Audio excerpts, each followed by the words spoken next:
Hello, everybody.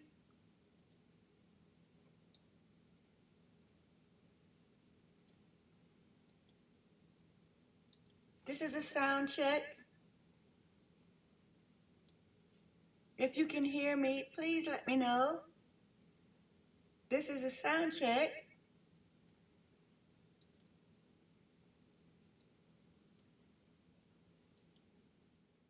All right. Justice 99 Sunflowers, Miss Potts, American Princess. Can you all hear me? Yes, no?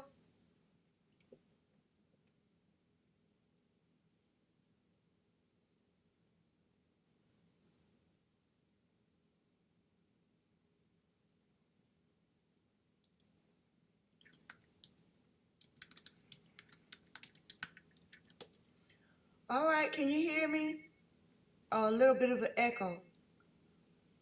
All right. Let me turn something down.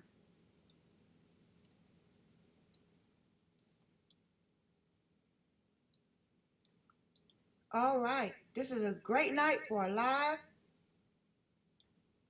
And I have some bombshell information for you tonight. How's everybody doing? Happy Thursday night.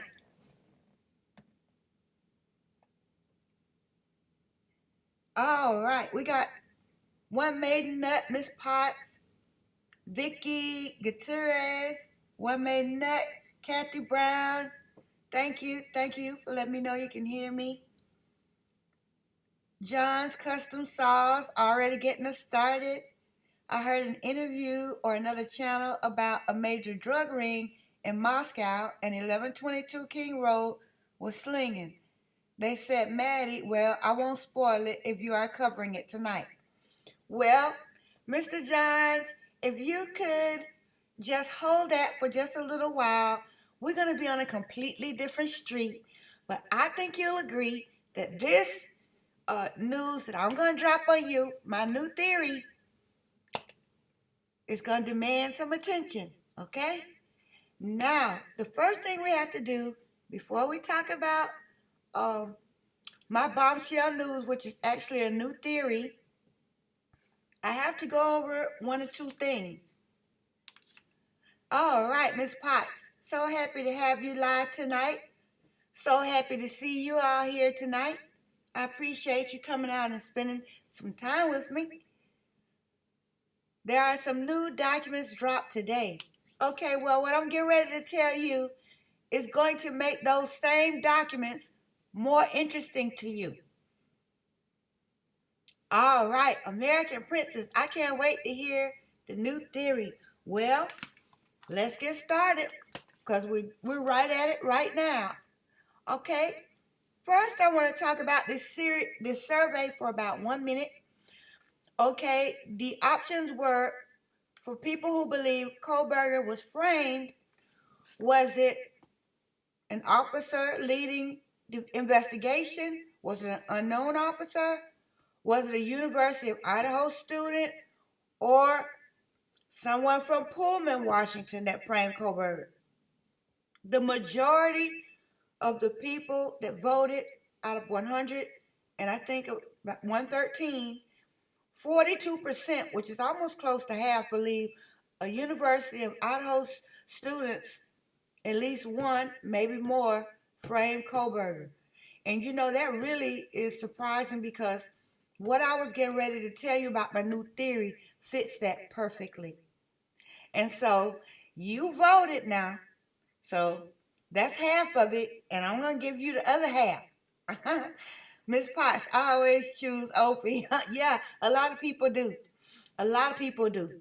Okay, now, another thing that I have to cover before I give my new theory is that a lot of people knew about the knife sheath. Okay, I thought only law enforcement and the killer, if they weren't one and the same, was the one that were the only ones that knew about the knife sheath. But you know, that's not true. I've heard Mr. G knew about the knife sheath. He didn't know about the DNA. People knew about that knife sheath. So that changes everything. Papa Rogers could have been anybody. Okay, I'm going to tell you who I believe he is now, but he could have been anybody. People knew about that knife sheath. Let me put that in the chat.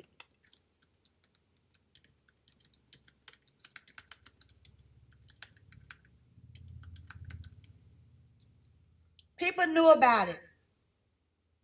It wasn't this big secret that only the police and or the collaborators knew before the arrest. It's not that. A lot of people knew about that sheath, just like a lot of people knew about what happened. A lot of people knew. Okay? I think Papa was Opie. It's possible. Like I said, anybody could have been Papa Rogers.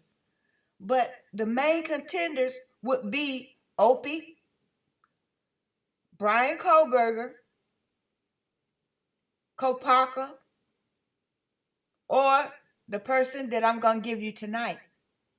Those are the only 4 people that I would think would be Papa Rogers for several reasons. But I have to make a video on that because I'm going somewhere with this, what I'm saying right now. All right? Let's see. Anybody could be Papa Rogers.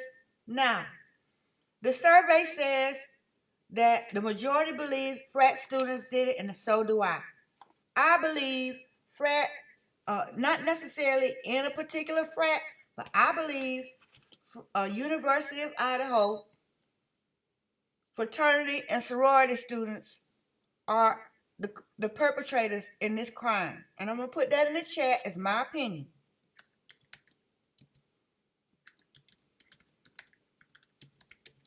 And then we're going to go further into that.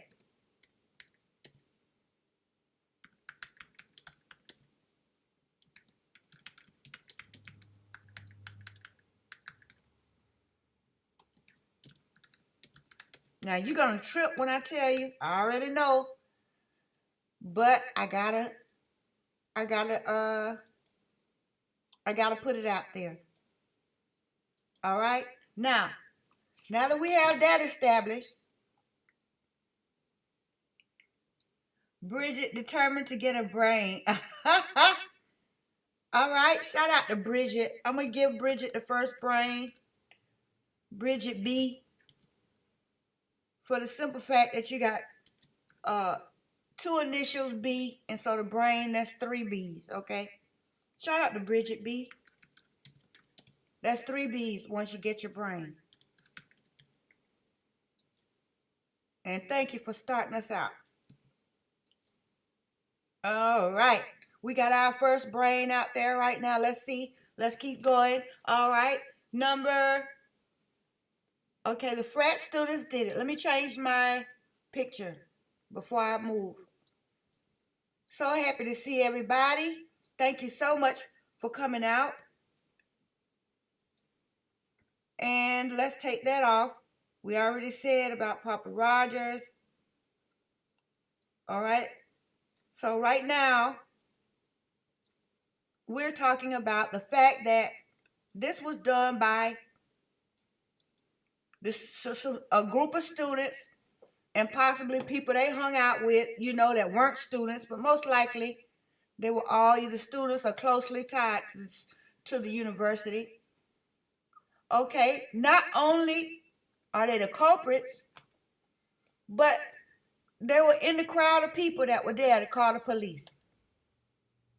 All right?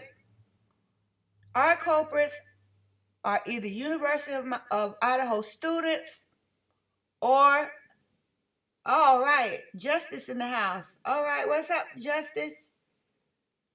All right, listen. The group, I believe, just like I said in my white Elantra car video, I believe that it was at least two people in that house committing these murders. I don't believe one person went in that house. I believe it was at least 2 people, could have been 3, but at least 2 people.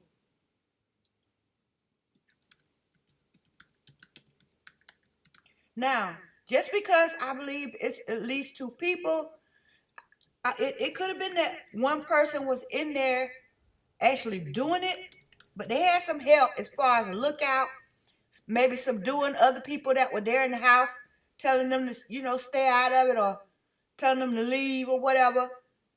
But it was at least two people involved in the actual murders. All right? 100 on this point, by the way, but that's what Opie doing with Greek. That was Bridget. And then John Custom Sauce. I have always suspected the roommates.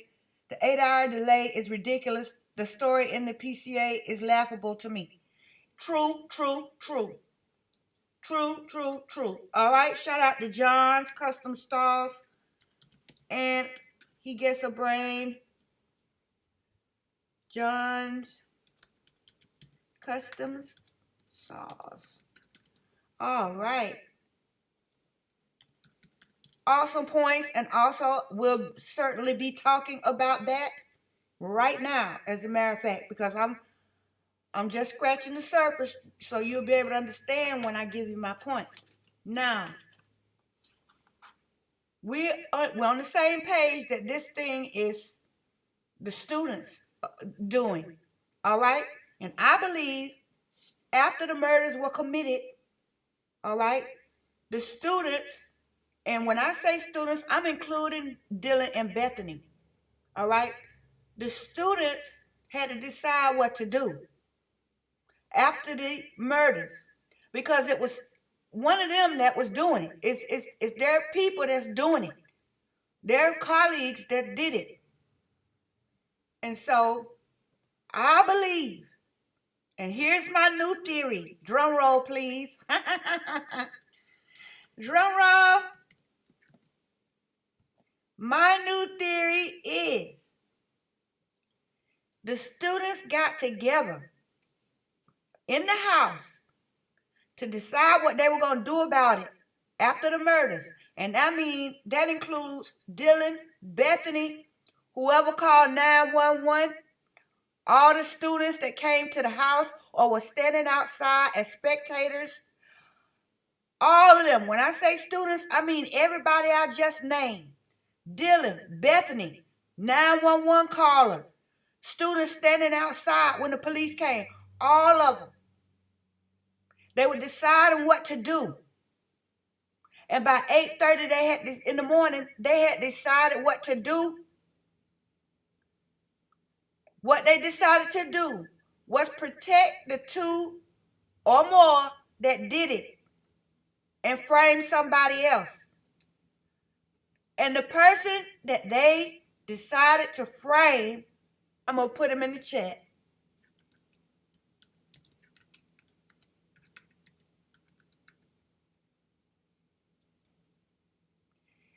They wanted to frame Jack Showalter. When they brought that sheath to frame Jack Showalter, not Brian Kohberger. The knife sheath, the K-bar knife sheath was to frame Jack Showalter, not Brian Kohberger. But it didn't work because Jack Showalter's parents got him out of Moscow. He never gave a DNA. When they had the mobile DNA unit set up, they never got his DNA because he was out of there. And let you know, I wouldn't blame him. All right, what's up, Agape Love? Shout out to Agape Love and Lily White. Shout out.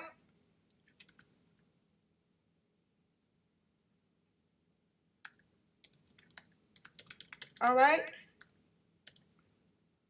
What I was trying to say, and I know this is going to sound crazy, but this is my new theory.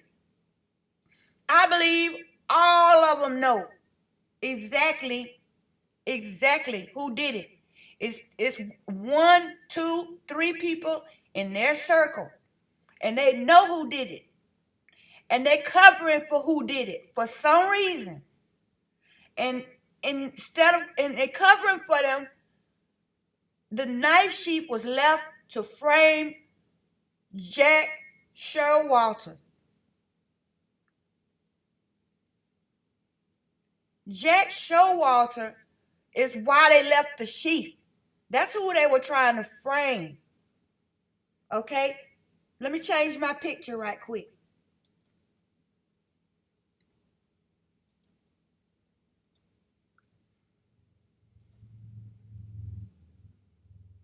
All right?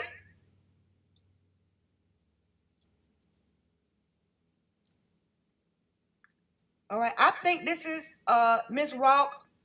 I'm not sure. Ross. I'm not sure if this is Miss Ross, but I think it is. I may be wrong, okay?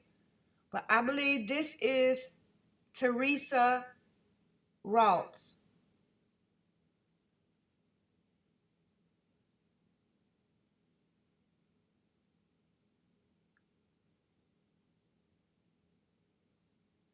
All right?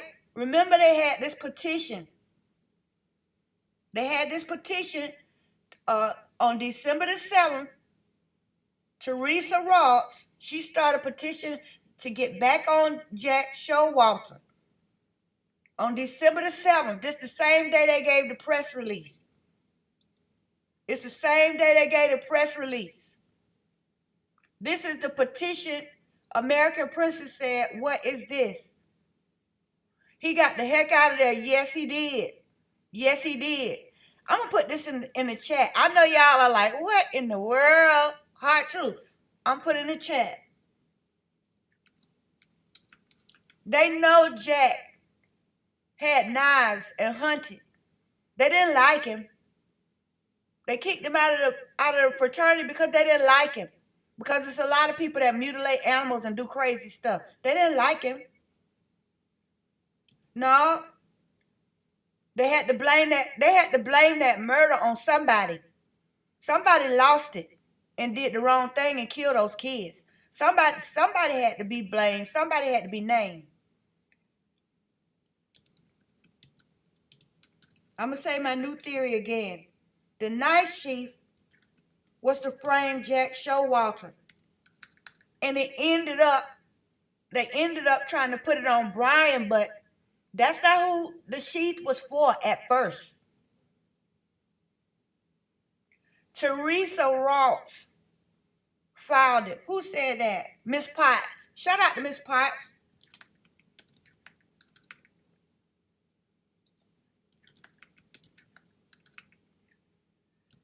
Teresa Ross, she published this. She started it up on December the 7th. The same day the press release came out, and they were claiming they were looking for this older white car that looks like an Elantra. But what they did was, even though they said they were looking for a 2000, let me change it. Let me change my picture.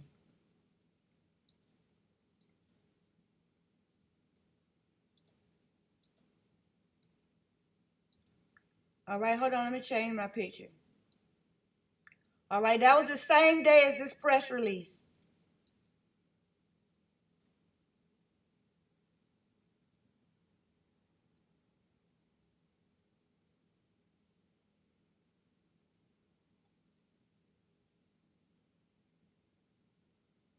Okay, this is the same day as the press release. The petition for Jack Showalter. And then this is them.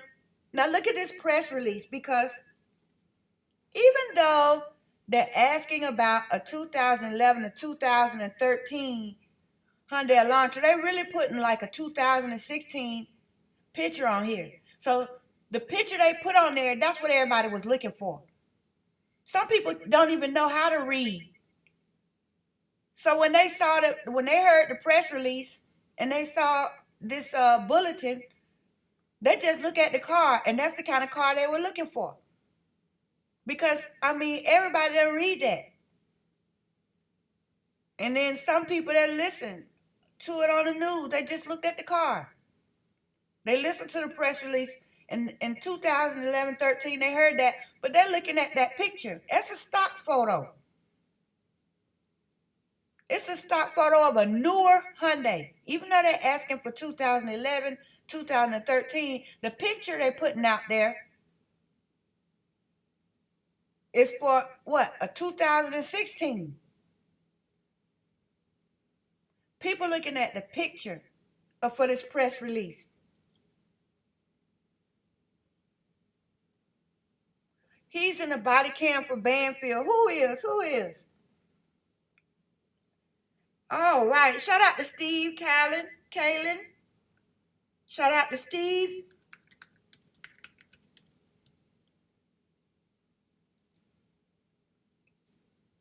Kohberger is the modern day Lee Harvey Oswald of Patsy. Okay, Steve. Okay.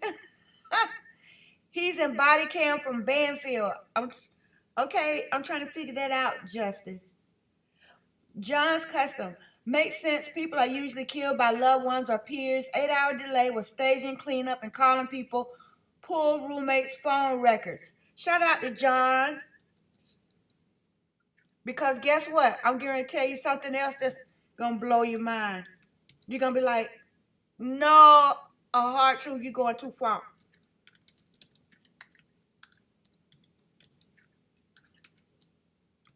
All right, let me give you your shout out.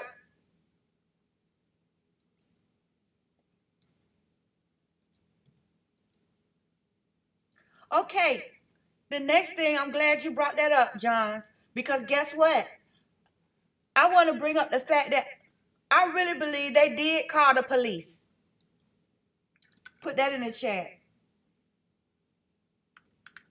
And I'm calling them students from here on out, because when I say students, I mean Bethany, I mean Dylan, I mean whoever called 911, I mean whoever did it, I mean everybody that showed up or were at 1122 King Road when the police were called at 11:58. Everybody. When I say students, I mean all of them. All right? The students did call the police. And I'm going to tell you why I say that.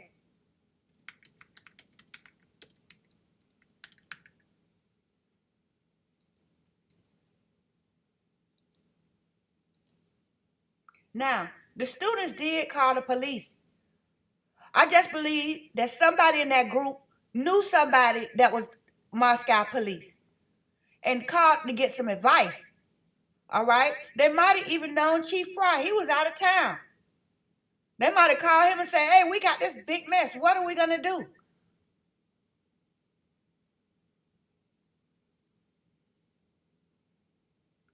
American Princess. Did you see the Snapchat search warrants that was released today of all the roommates? American Princess, are you saying that the call from Bansfield was a distraction from 1122 King Road? Yes, I'm saying most likely it is. Shout out to American Princess. I believe it is.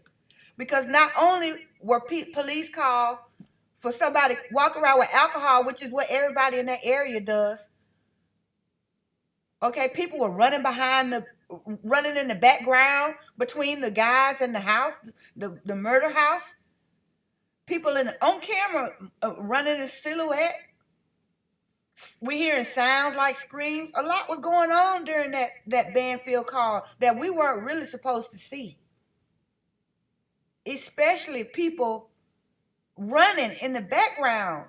Guys, seemed like. That's just too much.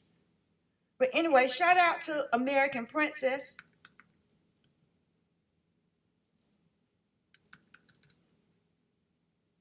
I do believe that. And I believe a lot of these students were sitting there saying, well, you say you're going to do it, but you haven't done it. Or maybe the students didn't tell anybody, they just did it. And now they got everybody involved. They got people at the house. They got all these people involved. And they're trying to make decisions. They're trying to make decisions. Alicia Mary Lee Richardson, I think that's enough. I'm gonna leave the last pronunciation. Good to see you. Shout out to Alicia Mary. I'm saying that yes, that phone call to call the police to the field serves some purpose. What purpose? Sky's the limit. But I don't think that it was a coincidence. Yet another coincidence. No, I don't. I think it's evidence that people knew what was going to happen. I think the call to Banfield screams that a lot of students knew what was supposed to happen. Something was supposed to go down. That's what the 3 a.m. call to Banfield tells me. That people were looking for something to happen. Somebody claimed something was going to happen. And they were looking to see, was it really going to happen? And it did. And then as more people got drawn in and started looking and seeing the severity of the situation, I believe they did reach out to a policeman, at least one, to get advice. I sure do. I think you have a fishbowl effect on your screen. It's the 360 video. I turned it on by accident and don't know how to turn it off. I tried to start a new live, but it still wouldn't do it.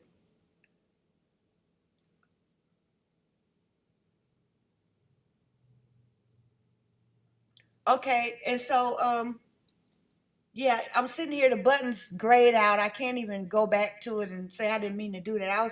I was fooling around with the equipment, just seeing what stuff means. And I guess I know what it means now. Okay. All right. So let me see. I'm telling you, the students did this. Students did this. And I believe they planted the light sheath to frame Jack Showalter, but they weren't able to do it. All right. Shout out to Robin Latham. All right. Shout out to Robin. Welcome. All right. So I have to catch everybody up each time, or y'all in the chat, you're gonna have to catch people up because they might not know what I'm talking about if they're just coming in, right? Okay. What's up, Brenda? Good to see you.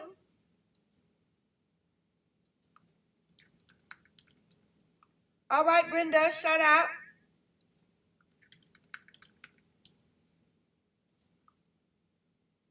Find my hearts here. Good to see you all.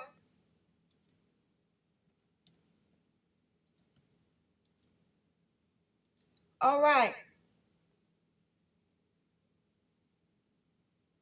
I thought I was drunk on my coffee.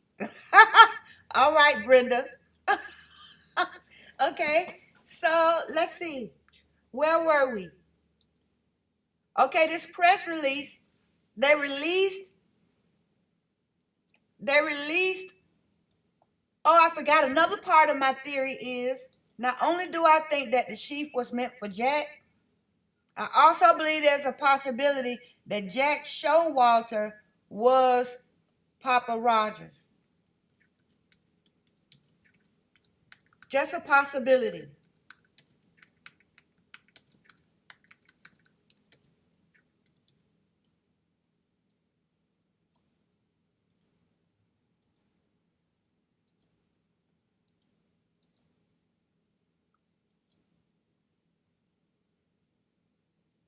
He could have been.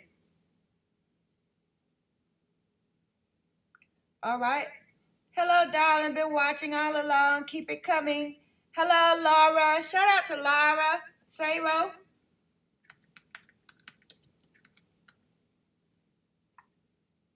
Yep. Much love.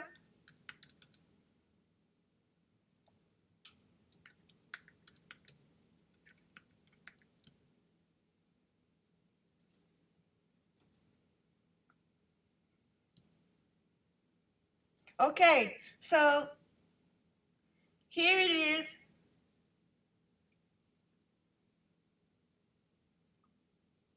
the car, now on December the 7th, they had Brian Kohberger's car, a picture of it on the news.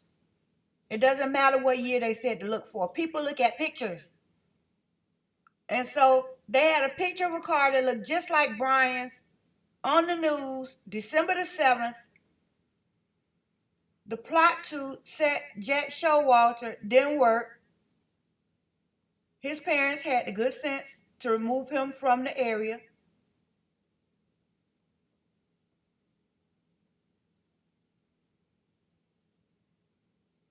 I think Miss Potts said he could have been Papa, but how would he accurately pick BK from the Papa Roger profile pic? I mean, what do you mean, pick him from the profile pic? Oh, you mean choose? How would he choose?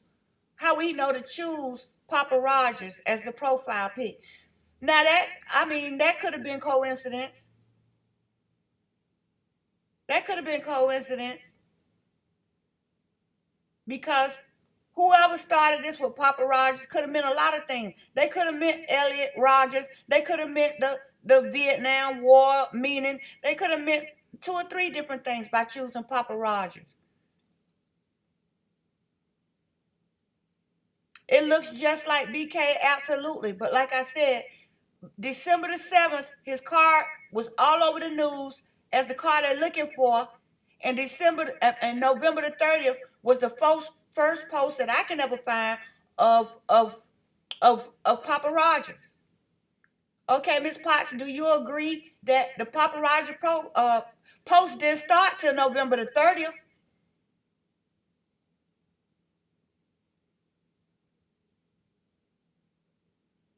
He might not be, Robin, because whoever Papa Rogers is has to have higher than average degree of intelligence. But you'll be surprised because Jack Showalter, just from his social demographic, he may be able to be Papa Roger, just from his social demographic.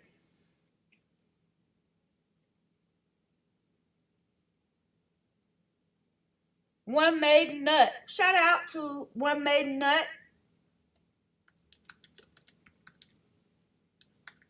All right, somebody trying to frame him, or it could have just been pure coincidence, or it could have been somebody trying to frame him. Either way. But I think that to answer my question of how did they come up with Brian Kohberger, I believe after this December the 7th press release with a picture of Brian Kohberger's car on it, regardless of what years they're asking for, because the car on the body cam does not match the picture on the press release. Okay, right, American Princess. Shout out to American Princess. Yeah, his parents are both doctors. He was raised in an intellectual environment. Okay, he was raised going to coffee shops that have books in them and stuff. So he could have been Papa Rogers. He could have been Papa Rogers because he would have been he would have fit the narcissistic profile. Who was I giving a shout out? Oh, American Princess.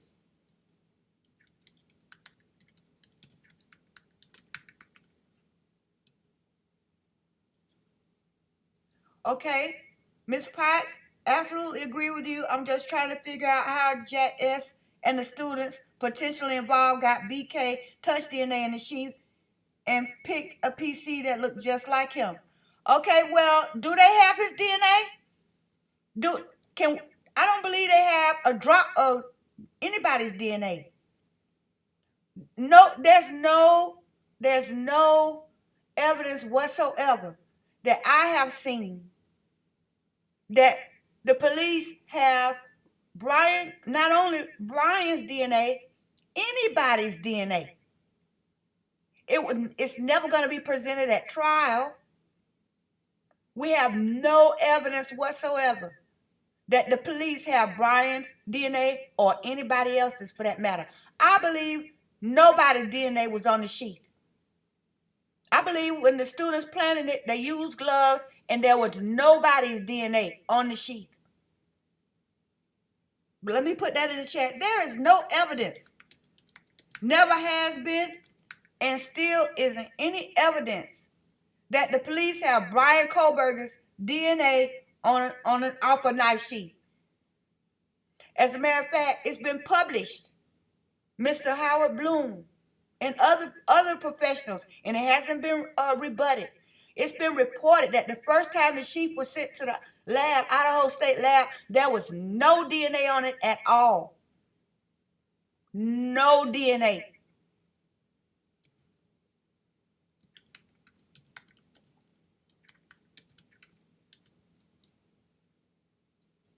No evidence. And that is so very important. That's so important. Because once Howard Bloom said, hey, the first time they sent the sheath, they didn't get anything on it. They thought it was a dead end.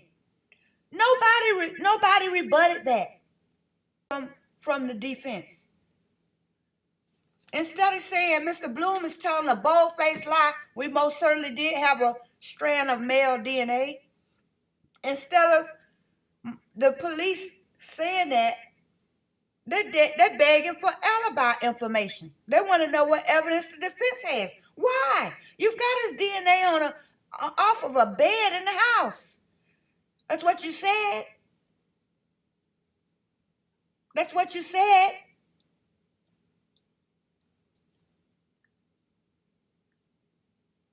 I'm getting ahead of myself. I'm getting ahead of myself. Let me back up a little bit.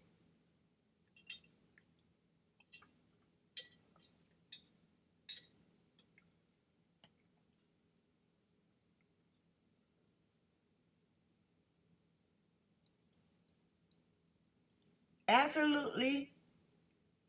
Thank you for being here. You're welcome, Laura.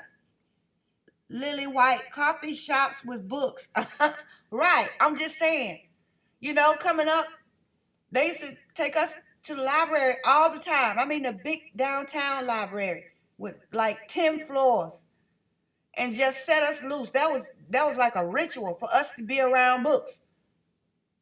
And so, I mean, certain things, I mean, a guy with parents of that social standing, and probably political too, has been to parties, has taken a class on knowing how to act.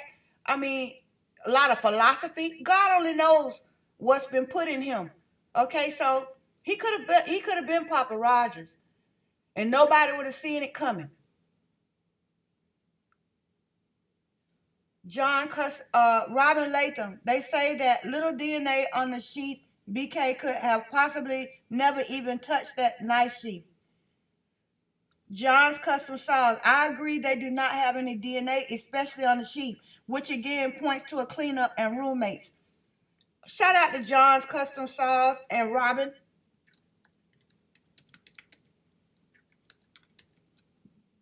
Because that's exactly the truth. Everything points back to no forced entry, you know, lies about what happened. I mean, I believe they contacted somebody in law enforcement. They just didn't call 911. That's all that was. They didn't call 911, but they called the police. They know somebody. I know Bethany is related to Cody Funk. I know good and well they called somebody. Shout out to Cheryl Springfield. The sheath is pure nonsense. The PCA and the contradicting statements concerning it, also pure nonsense. People want to argue with me and question my intelligence. Call me names. Stay in your lane. Shout out to Cheryl. Good to see you.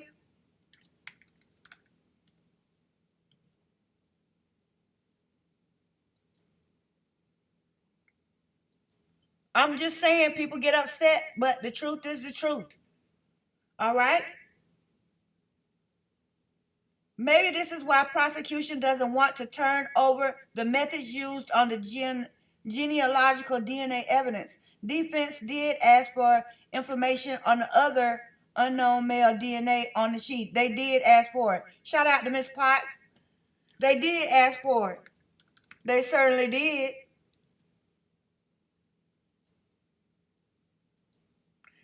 And they couldn't deliver. They couldn't deliver.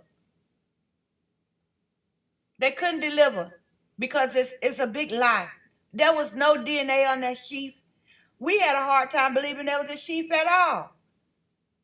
Until certain things popped up recently, I didn't even believe there was a sheath. That's how ridiculous it sounded to me. But then after hearing Mr. G knew about the sheath, that's when I realized probably everybody knew about the sheath. Listen, every student that was at that house when the police were called knows who did it. And they all standing behind who did it.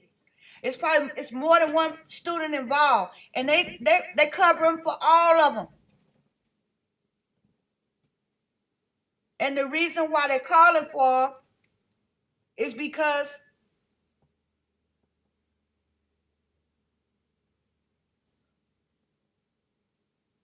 hold on.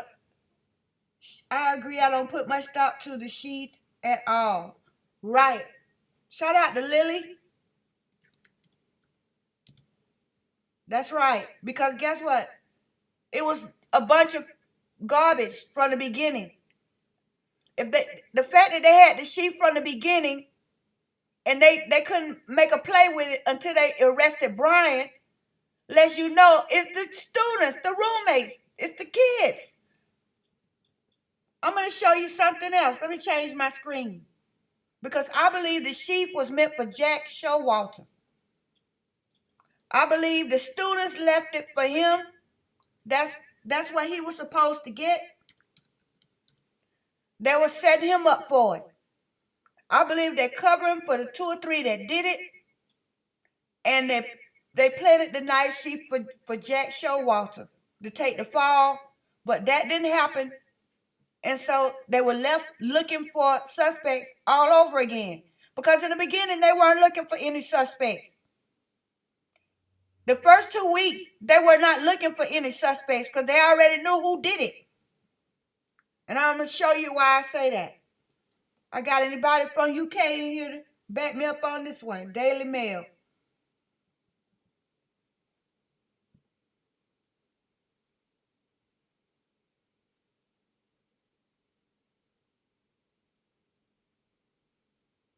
I wish I knew how to take this 360 off of here. But that's all right. Okay. This is how I know. Let me change my picture.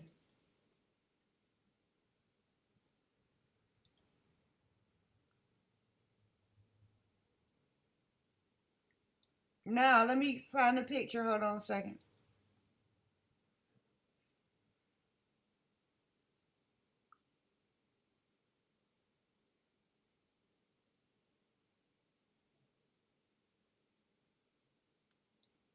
All right, here it is.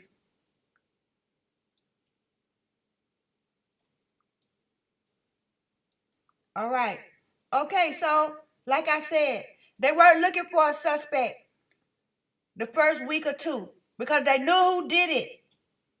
They knew who did it, and the students were gonna try to pin it on Jack Showalter, and the police were just gonna let it go unsolved. They were gonna let it go unsolved. Once Jack Showalter didn't work out, they were gonna let it go unsolved. But then some things happened to where they got him a good suspect. All right, this is from the Daily Mail, and this was published on November 21st by Emma James for Daily Mail. This was published November 21st, 2022. And I'm going to read it for y'all having trouble with this 360. I have no idea why I would do this to myself. I didn't know I wouldn't be able to turn it off. Okay, so on the Daily Mail, it says, as investigation enters its 2nd week, the killer is still on the loose, and Moscow Police Department are only now calling for businesses and homes to come forward with any footage they may have. And the guy that gave his camera, Linda Lane, said the same thing. He said he gave him his stuff. This is Daily Mail. As the investigation enters its second week, the killer is still on the loose, and Moscow Police Department are only now calling for businesses and homes to come forward with any footage they may have. The reason why they weren't looking really out there beating the bushes to look for anybody this late in the game was because they knew who did it. They already knew who did it. They don't want to deliver other unknown DNA on a sheath will cause a problem for the prosecution lone killer theory. Ms. Potts, I believe you sold on the fact that they have Brian Kohberger's DNA. You're not the only one. You know, there's millions that believe that Moscow Police Department has his DNA. And it's a free country. A lot of people believe that. I just don't. I don't believe anything that was told to me, and I don't have evidence. And especially when you tell me you have something, and then when it's time for you to produce the paperwork, the evidence, you can't do it. As far as I'm concerned, it was a lie. Okay? If I tell you something, then when it's time to back it up, I can't produce not one shred of supporting evidence. It was like you didn't say it to me. It's like I didn't even say it. All right, Robin Latham. Well, and how much other unknown DNA was in that house? LOL, hundreds of people, exactly. They wouldn't have been able to get a DNA to walk through the trial if they tried. I don't care who the lawyer is. But they didn't have any DNA on that sheet. Howard Bloom came out and told it. And nobody has got up and said Howard Bloom is not telling the truth because Howard Bloom could sue them for ruining his credibility. All right? Well, and how much other? Okay, think of this. How could a sheath have zero DNA on it so nobody ever touched it? I just thought of that. It was steam clean, and that was John's custom sauce. Shout out to John's. Okay, that's a good point. A lot of people are skeptical because they say, how is it only one speck of DNA on a whole sheath at a murder scene? And the only place there's actually some DNA is on the sheath. They let you know that the people pushing this story know who did it. And they know that sheath is just planted. They just let you know the people who investigated it and the people who called the police to the scene, they all know who did it. Now, if they had said they found the DNA in several places or whatever, we couldn't say a word. But to just say you had one speck of DNA out of that whole 3-bedroom house, 3-story house, one speck of DNA, and it just happened to be this guy's. Out of all the guys that were there, you didn't come up with any of them. The guy on video saying he went and searched all the rooms. You didn't come up with his DNA, but you came up with Brian Kohberger's. Come on now. We got a guy on camera saying he just searched all the rooms in 1122 King Road. That's what he told the police on body cam. So you know his fingerprints and his DNA is all over that house. He said he searched every room.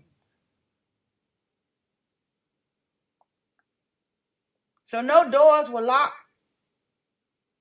No doors were locked on the inside of the house. But I'm going to tell you, they knew who did it. That's why they weren't going around asking for cameras. That's why they weren't going around asking for cameras. Because guess what? They already knew who did it. It's just a matter of fixing this problem.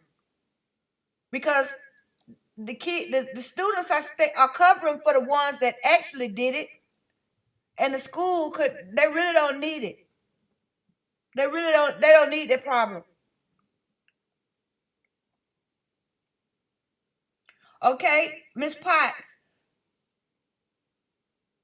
All right, David. Shout out to David Stemler.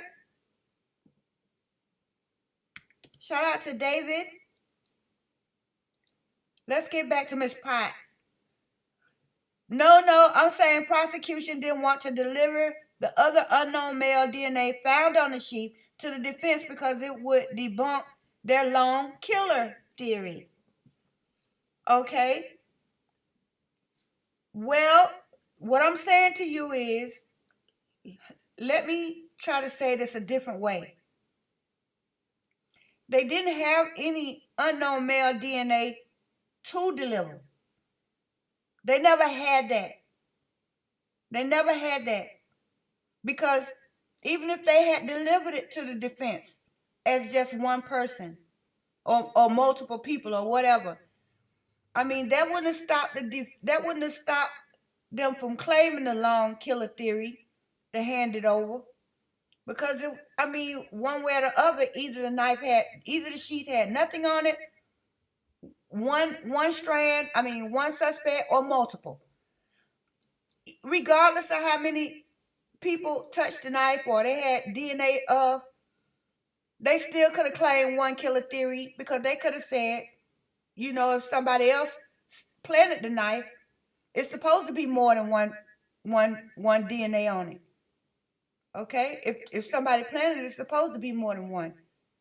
But what I'm saying is they didn't have any unknown male DNA. Howard Bloom was very specific and direct. Okay? University of Idaho, whoever was paying Howard Bloom to keep his mouth shut about whatever he knew or whoever he was benefiting from, and this is just my opinion, evidently they didn't pay him good enough, and so he sold them out when he told them about that Texas lab. Okay? He got paid twice because when he told that about Texas lab, okay, that was to get paid. So if the people he was dealing with under wraps were paying him enough or treating him right, giving him what he wanted, he wouldn't have told on him. But when he said the DNA went to Texas, that was for a payday, in my opinion. All right? This whole story stinks. Must be a setup waiting for mess ups. Shout out to Laura. That's what it is a setup, but the setup didn't work. The setup didn't work. That's the problem. Okay? Neither one of them worked. And the reason neither one of them worked is because the ones that really did this need to get justice, and they are going to get justice. Because whoever did this, they're going to have to pay in the end. All right? They're going to have to pay one way or the other. But we're not the final judges and juries. God is. He know what happened and why. We don't even know exactly why the kids were murdered. We don't know if it was jealousy, double-crossing, drugs, stealing, sexual attraction, didn't get a chance to rape. We don't know. We don't even know. They knew who did it, and that's why they knew it wasn't going to happen to anybody else, and the community was safe, but they couldn't say it like that at the press conference. Shout out to One Made Nut, because that's true. That's how they knew the community was safe, and that's why they weren't going around asking for video surveillance. That's why, because they know who did it. And who did it? Their own students. Their own. Oh. Busted Flush. Jack Showalter was adopted. That's not good. Shout out to Busted Flush. That's not good. Because, adoptive kids, I can't say that. I better not say that. But that's not good to know. But either way, that's their son. He had the same socioeconomic experience as somebody would if they were his real child, evidently. So I don't know if that makes a difference. And the thing I was getting ready to say, I really don't need to say that. Okay, that's biased and just a little too hard. Just here for the tea. Shout out to Just Here for the Tea.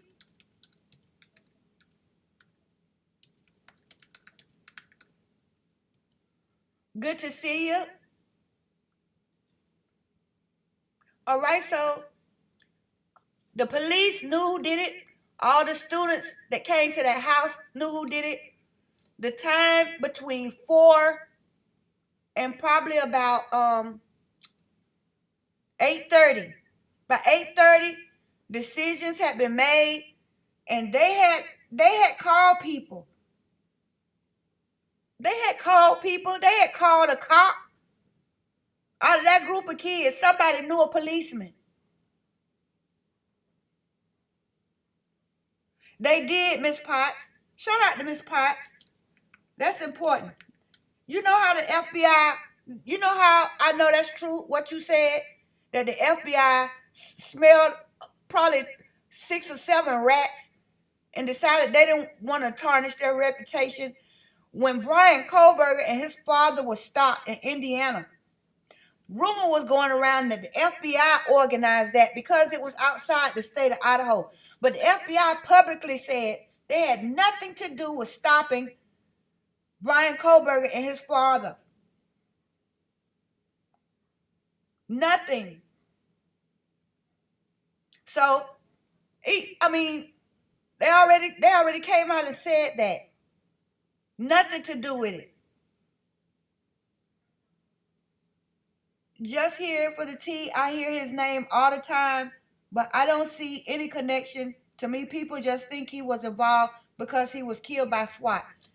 Okay, John's custom sauce, that could be true, and it could not be true. I mean, to me, because of the timing. Brian Kohberger had just left Pullman. And really, what it depends on to me, John's custom sauce, you know what it depends on for me as far as Kohberger? Did he work for University of Idaho or not as IT? Because if he did, he is involved. But who can find out the truth? I've been digging and digging. Only thing I found was evidence that he did not work as a security guard for Washington. But I can't find any proof that Kohberger did work for University of Idaho as an IT person. I can't prove or disprove either way.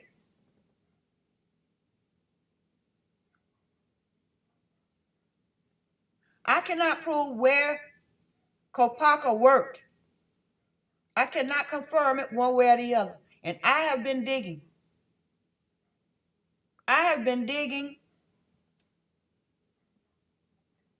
And honestly, I cannot find out where this guy worked. I don't understand why it's so hard.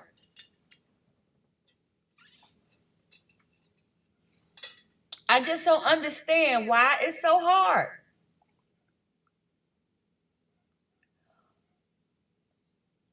You're right. Feds wanted no credit for the stops in Indiana. Yeah, you following it good, Miss Potts. You know your stuff. Bitch Franklin. Welcome, B. Franklin. Shout out to B. Franklin.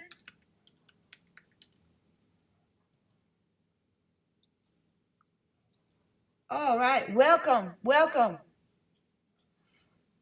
Chris LaFay. Welcome. So good to see you all. Welcome.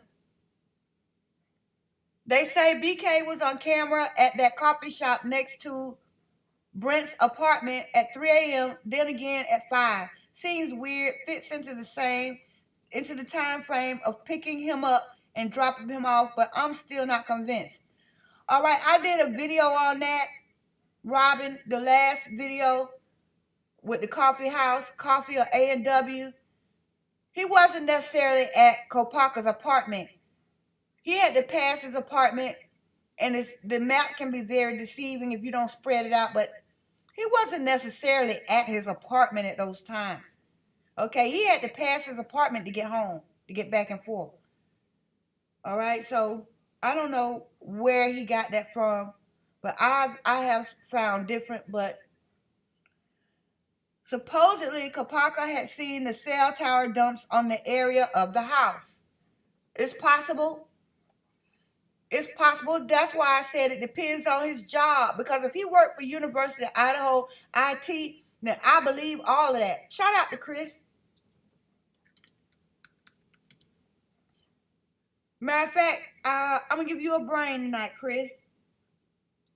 Haven't given one out in a minute. That's awesome. Because guess what? If he worked for the IT, he did see it. As a matter of fact, if he worked for IT, he could have been the one that made that dumb map that's in the PCA that Opie is claiming represents the phone pings on the map. Okay, Kohberger could have made that. One made a nut. It was reported the FBI initially said they were involved with the 2 Indiana traffic stops before they said that they weren't involved in them. Okay, that's interesting because I hadn't heard that they ever claimed that they knew. So, one of those is not true. Either they didn't say that they were involved or they didn't say they weren't involved. I would say that one has to be a fake. I just don't know which one. That was, shout out One Made Nut.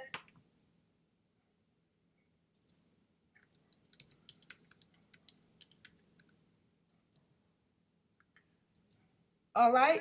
So we have to stick with the facts. And as far as I'm concerned, you know, once I get to a place where I can't believe these things, I have to go in a different direction. And one thing that I learned from my investigation is that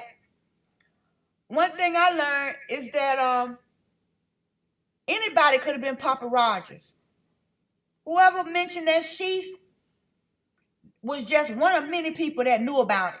I was under the impression that that information was on lockdown, the sheath.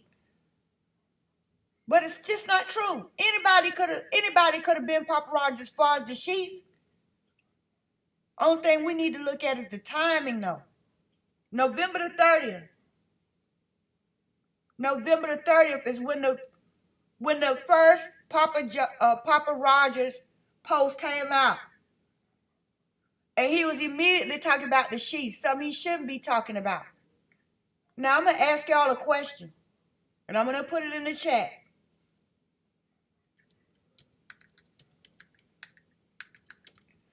He probably did.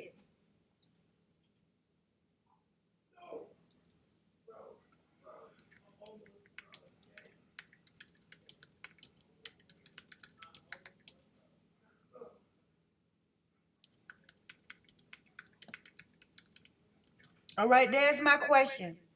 All right, do you believe? All right, we got some more people in here. Let's see. Hello, self-aware B. Yes, Jose. All right, welcome. Welcome.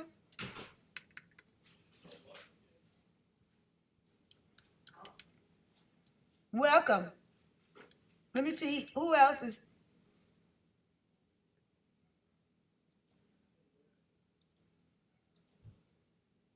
Okay.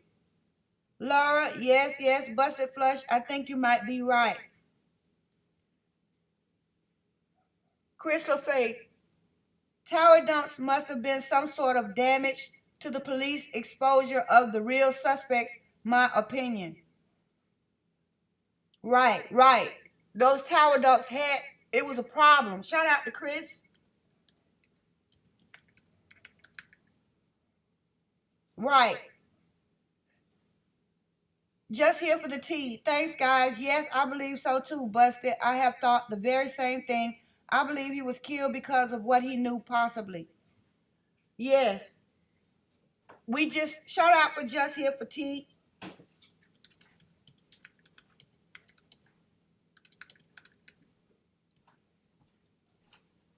That's true. Yes. But how can we prove that he worked at the University of Idaho as an IT person? I mean, we really need that information. It matters.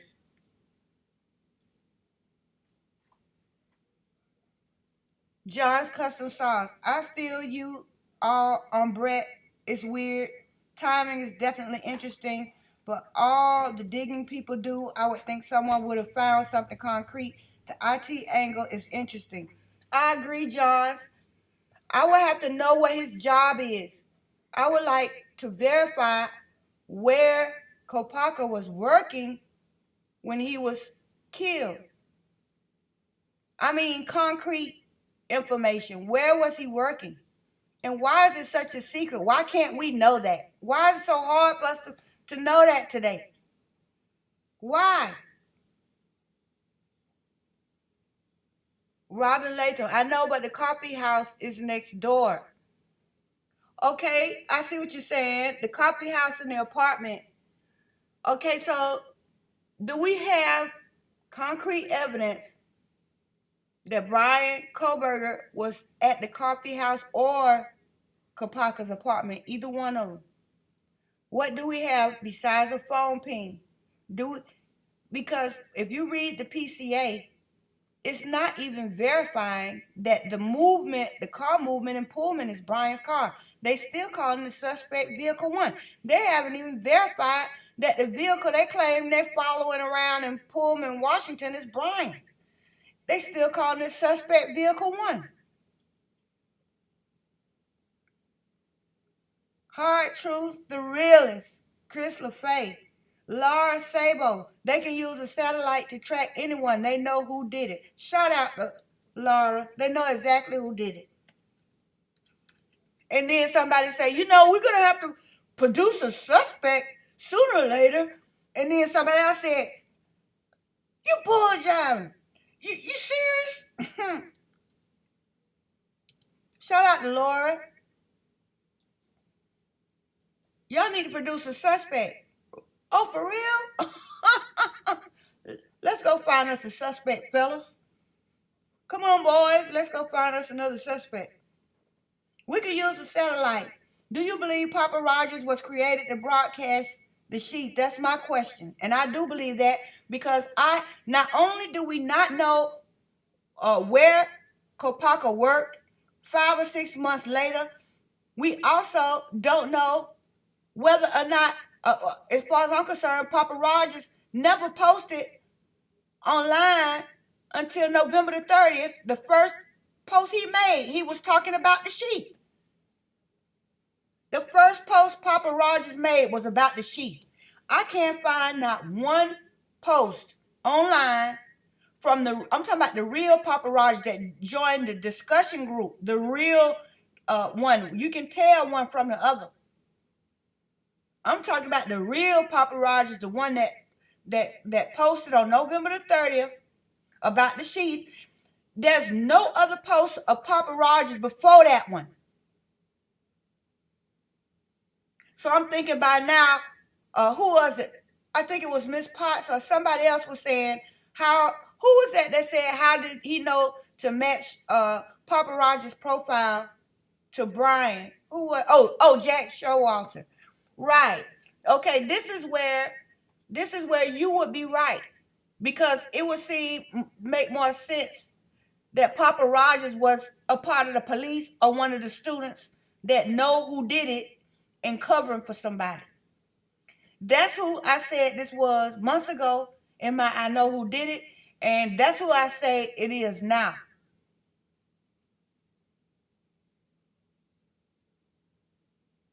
Because no other posts were made by Papa Rogers before this November the 30th. If you find one, I stand corrected, but so far I have not found one.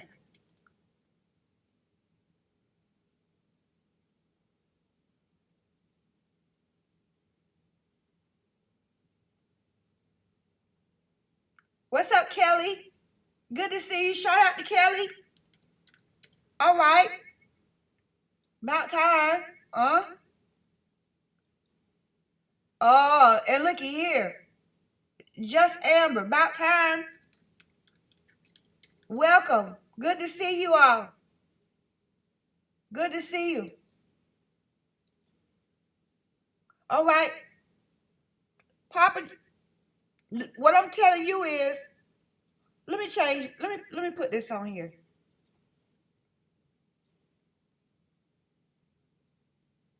Let me add this.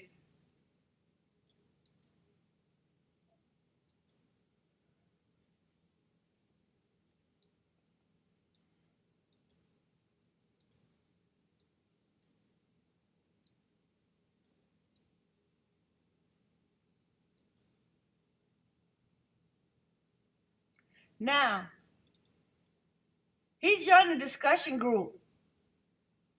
But guess what? Papa Rogers never posted. Never posted anything until November the 30th. That was his first post. If anybody can show me one before then, all right, that would be great.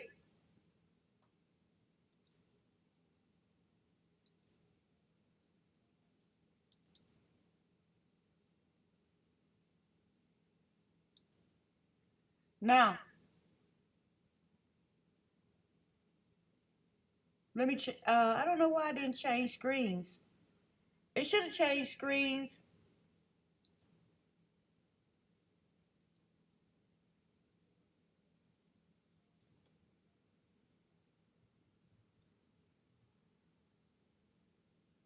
Let me take one of these off. Let me take that off then.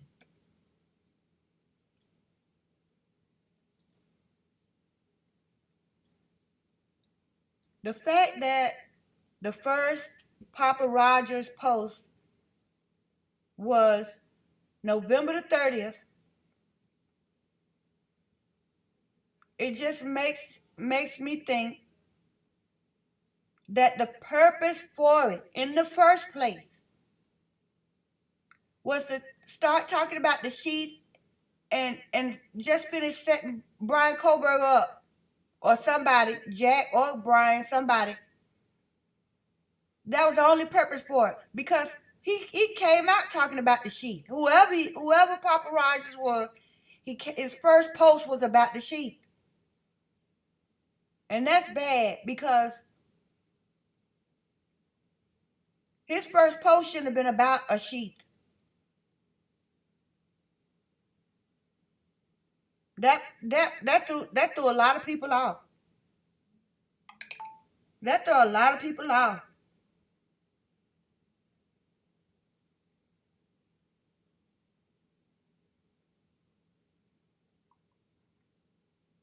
My opinion, the sheath, hold on.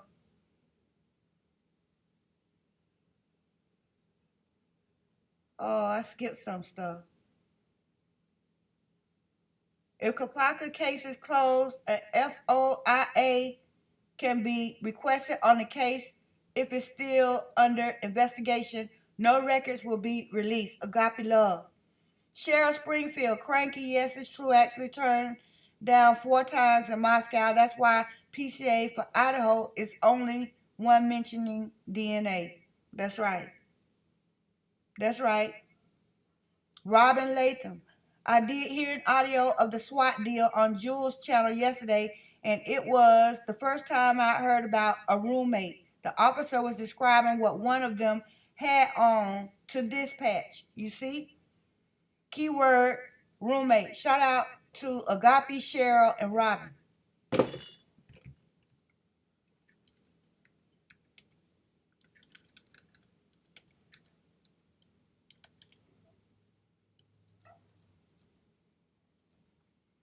Keyword is roommate. Keyword is roommate. The chief Fry and other Moscow officers were on the scene of the Kopaka incident. That's bad. That's bad business too, Chris. That's bad business. I mean, that's kind of crazy when you think about it. That's kind of crazy. I heard SWAT audio. Where can you hear one roommate's full name? Just Amber. Shout out to Just Amber.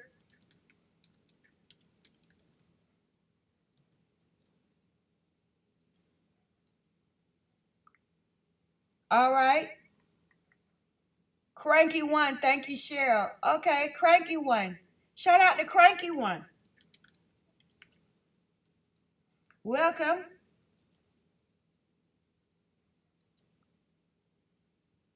I could have sworn I saw a pic of old Chief Fry on scene at the SWAT standoff, and someone else said he was there. Is that confirmed, or did anyone else see him? Yes, just here for the tea, they said he was there. This is not my first time hearing it. So it's most likely true.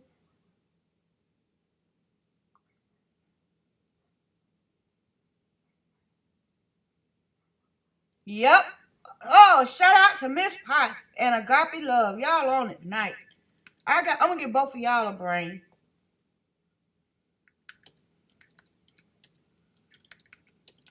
Y'all on it tonight. Okay. Let me give it to you now because that is awesome. We're getting somewhere now.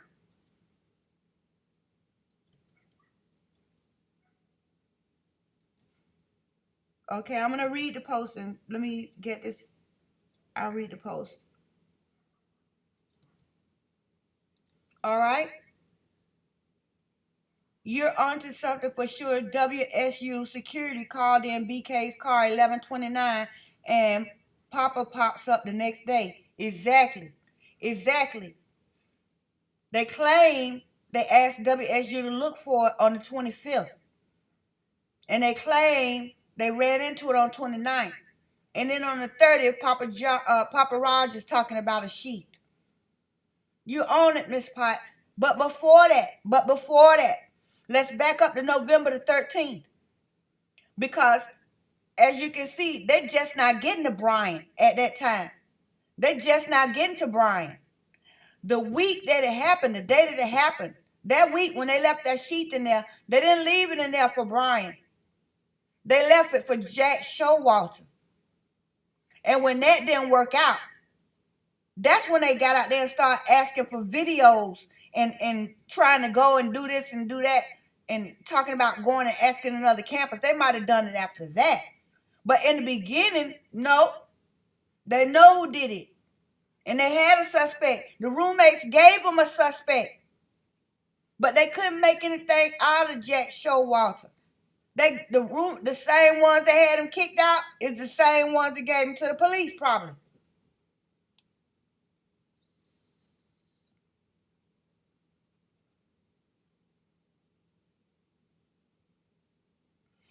Just Amber, very strange that Chief Fry was there and MPD is not listed as one of the departments assisting with the case. I don't understand why Chief Fry would be at a SWAT with somebody getting shot in another city. I don't get that. I don't understand that at all. Maybe somebody can explain to me. I just don't understand how somebody could be on the scene of a federal operation for somebody being killed in another city, and it's not your jurisdiction.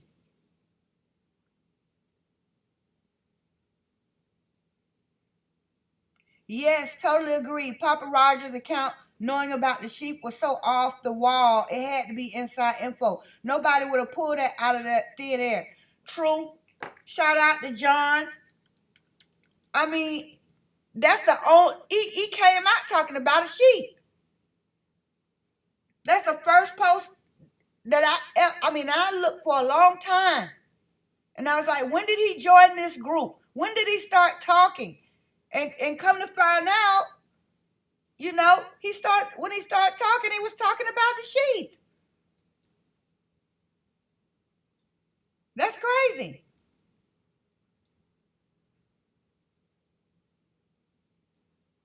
Wasn't Kopaka apartment A one bedroom, cranky one? Yes, exactly.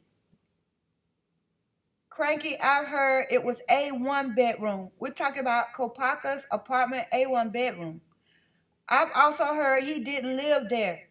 Just Amber. So how could he have roommates? Miss Potts, Jack S knew something going down for sure. He ghosted himself. Right. Shout out to Miss Potts again and Cranky.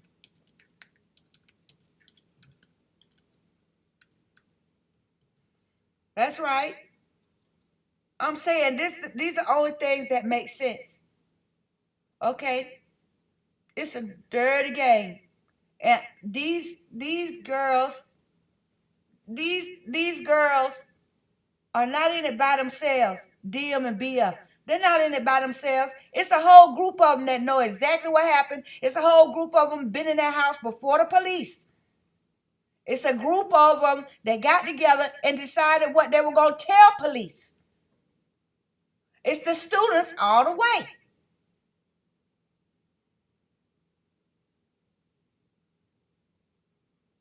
It's the students all the way.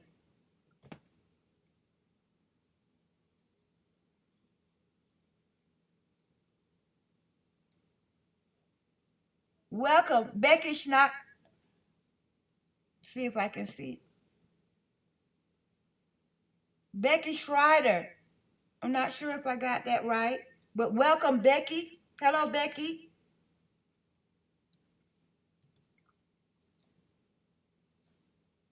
I've always wondered if Kohberger worked for University of Idaho. What was he living on? WSU student housing. I would like to know too, Becky, where this man worked. I don't understand why it's such a big secret. Where did Kohberger work before he passed? I mean, come on now. That's what I heard.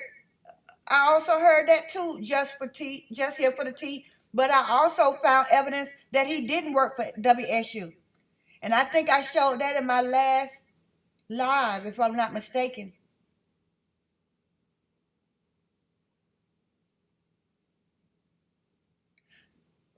Agape Love, does anyone remember Kohberger's maps before they were scrubbed from his social media of these maps? BK, Crystal Faye, BK and the defense is still sitting on the ace in the deck. Shout out to Chris. Because guess what?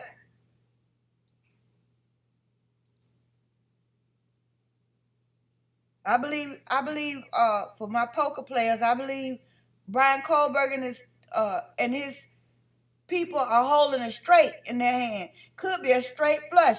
Because guess what? All they need is an alibi taking him straight from November to his house in Pennsylvania. And it's over. He got it straight, all right. He got it straight. And guess what? The prosecution is begging for alibi. Let me pull that up. That was my next point. Okay. Hold on. That was my next point. Let me change this. That was my next point.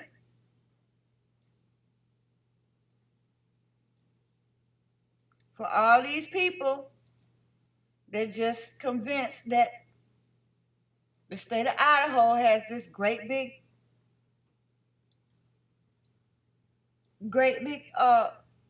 monster of a case against them. It's just not true.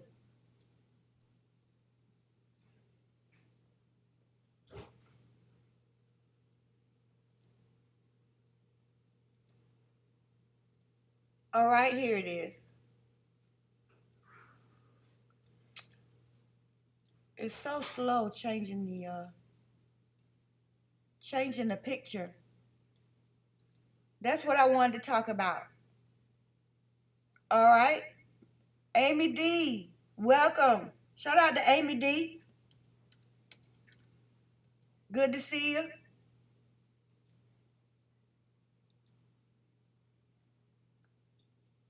Okay, she said Mr. G runs an IT company.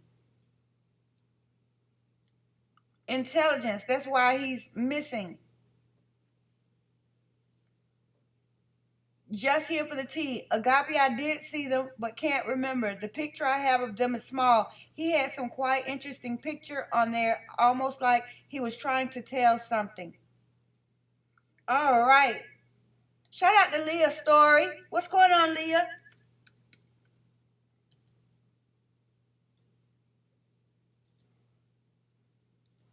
All right. Good to see you. Oh, yeah. Chris LaFay.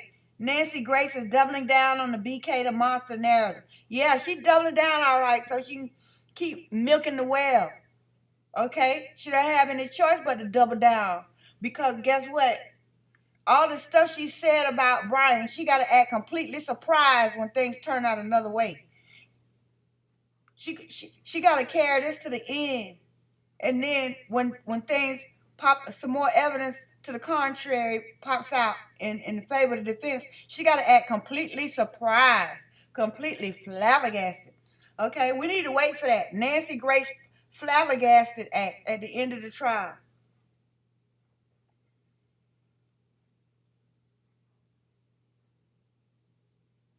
Just here for the tea. Nancy Grace needs an accessible mute button. Amy D. Nancy Disgrace. Nancy Disgrace. Okay, listen. Y'all be nice. Cranky one. Wonder why Kohberger's sister Amanda is so suspicious of her brother. Do we know that she's suspicious of her brother, Cranky one? Or is this what the media is telling us? Do we have an interview with Amanda yet? A public interview? Let me put that in the chat.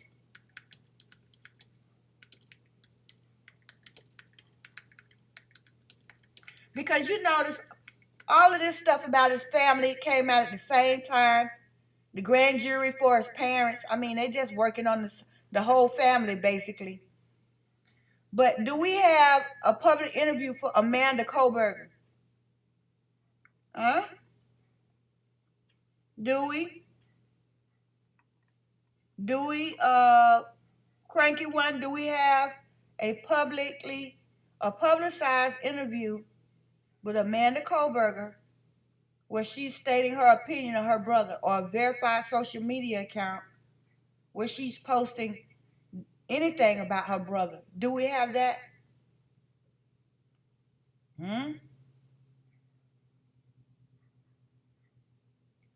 Just Amber. It ticked me off how she was reporting the underwear incident as facts and the student who he installed cameras for. Okay, shout out to Just Amber. I saw that too. Where she's still insisting that he broke into that apartment and put the underwear in the car. And I mean, it's speculation. And it's bad speculation too. Because all of this stuff he's supposed to have done on King and Queen Road, look to me, they would have him on camera during the day and in the night. Look like they should have something concrete of his face in Moscow for all the stuff he's done in Moscow. I mean, he over there putting underwear in people's cars. Where was that? Pullman or Moscow? Where they put the underwear in the car. A message in those maps or a twist for the psycho to see which way the wind shifts online, and that's agape love. Laura Sabo, you can also transfer calls to other towers. People in intelligence can do it. All right, shout out to Agape and Laura.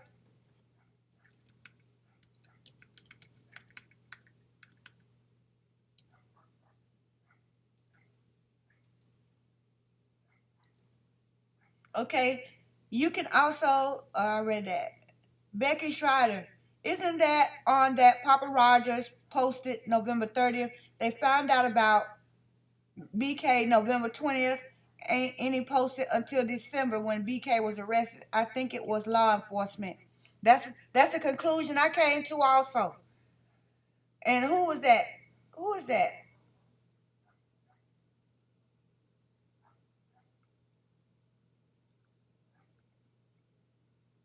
We do not heart truth, Miss Potts. Thank you. We do not. I've never seen one just on documentaries. Cranky one. Just here for the tea, they are pretty deep. Also the picture of the skeleton with the black hood over his head. What? When is Nancy going to bring up the dang brain on the Sigma dumpster? For goodness sake, self-aware B. It's college town. I'm sure a lot of bloomers get stuffed in weird places. Brenda. Shout out to self-aware B and Brenda.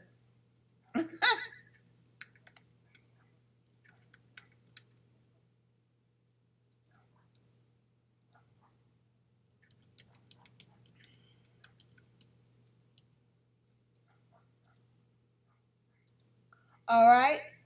Now, where was I? Did the paper change yet? Yeah, it changed. All right, so let's look at this. Let's look at this demand for alibi I put up on the screen. It says hold on. Okay, on the screen, I put the first couple of paragraphs of the prosecution's demand for alibi. I'm gonna put that in the chat.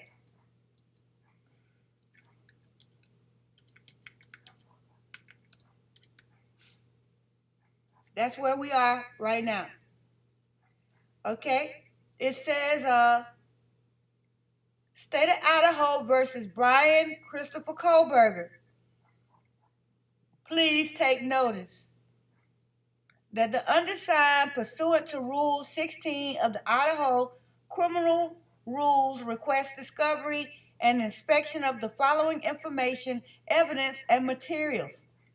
All books, papers, documents, photographs, tangible objects, or copies or portions thereof, which are within the possession, custody, or control of the defendant, and which the defendant intends to introduce in evidence at trial.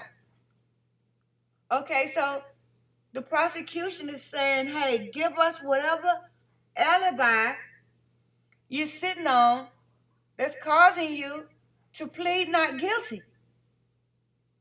Show us what you claim is going to get you out of this.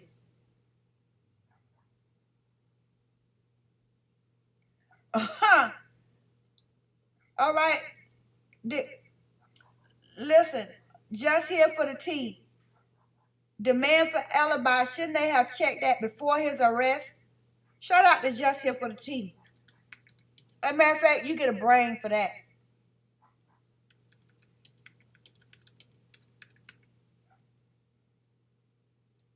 They should have checked this alibi before. But he might have had one, and then they would have been back to square one. So can't do that.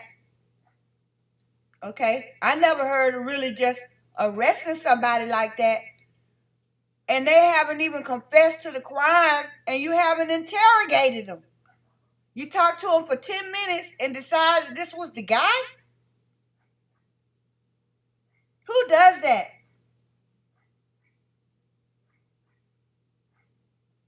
Just Amber. That is a good thought. Maybe he was doing IT stuff for them to frame BK and they shut him up. That was to Amy D from Just Amber. Just Here for the Tea, exactly. Robin Latham.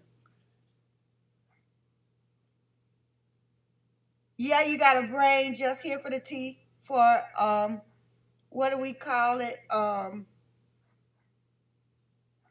A very profound psychoanalytical statement. That's what the brain is for. Making a profound psychoanalytical statement. Oh, snap. Shout out to Beautiful Disaster.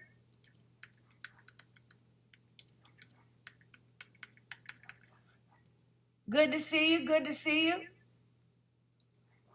Shout out to Beautiful.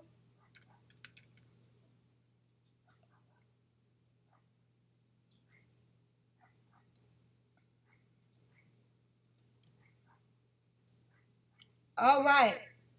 Where are all our guys at? What happened to all the guys? Hey.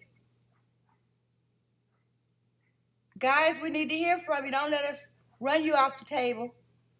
Where are our guys at? Speak up, speak up, speak up, speak up, speak up. All right. So the alibi to me is true enough. It's something that most people would do, most prosecutions would do. I'm not saying it's necessarily anything special, but I just say that the timing of it is just a part of the overall desperation that I smell coming from the prosecution. Okay, it's just starting to smell like desperation, the moves that they're making. Yeah. Oh, I was actually asking Agape about the brain that was tested. You see, I was all off track. I'm glad you told me that. Well, I'm glad you told Robin that. Because I thought you were asking me why I'm giving out brains here in the chat. That's crazy. Okay. One made a nut. I'm still here, Hard Truth. Shout out to One Made a Nut. No problem. All right. All right. I got you right here.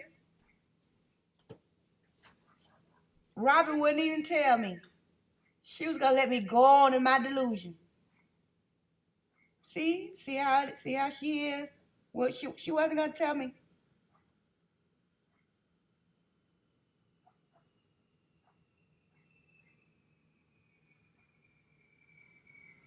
I'm not understanding how SG fam is not going ape about now Showalter being missing in action. I think they figured it out, Chris. I think they figured out that it's dirty water. I think they figured out it's dirty water not only with Showalter, with not only with Brian, but also Showalter. I believe they seen the light. I believe Mr. G has seen the light. Yep. This whole case has my entire brain's existence off track. Yep, self-aware would be, we just about the same on that. But some of this stuff we're able to eliminate as true. Some of it we have been able to, make some intelligent deduction, because some of the stuff that we were told in November really is just a shame. It's just a low down dirty shame what they told us in November.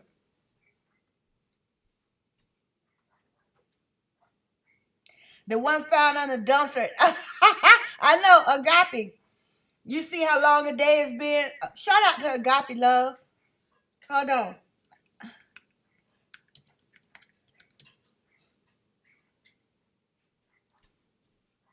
Yeah, she talking about the brain on the dumpster, and I'm talking about the brains I'm giving out.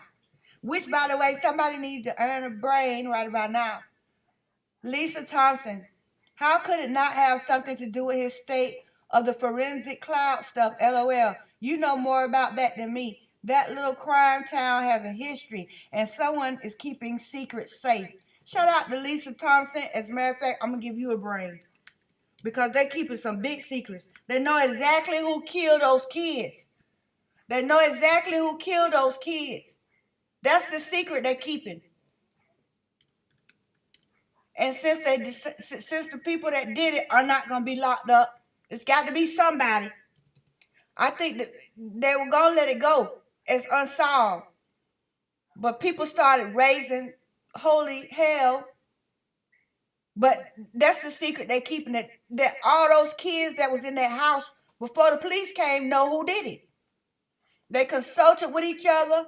They did things in that house and to that house before the police came. They know exactly who did it. And the people who did it are among them in their circle. And the people that they're covering for, they all know exactly who they are, and they're covering for them. And they tried to pin it. I believe they tried to pin it on Jack Showalter. I sure do. For the simple fact is, they knew we had the knives and the K-bar. Anybody trying to frame Brian Kohberger is not going to leave a knife sheath. If anything, they'll leave something that got to do with teaching criminology, or something that got to do with a Hyundai seat visor or something. Nobody looking at Brian Kohberger from a glance would associate him with knives. No one.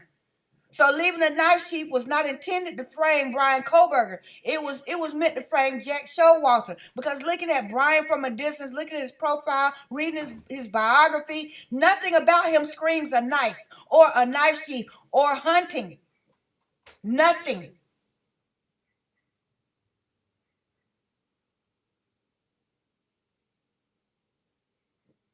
Now, what you got to say about that?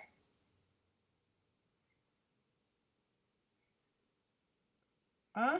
Absolutely. The kids, all know kids have been dying for years. Yep, absolutely. All right. Another shout out to Lisa. It's the truth. That's right. I mean, you don't want to hurt people's feelings, but it's best to go. It's best to go with what's the truth from the beginning, and then you don't have to backtrack and try to fix a bunch of stuff up later on. That's more work than just telling it like it is. Agape love, unless one has met someone from Idaho like a family line there, one thinks of potatoes and nothing else. That state is so much more. Well, well said. I wouldn't know. I wouldn't know to that point. I really wouldn't even know.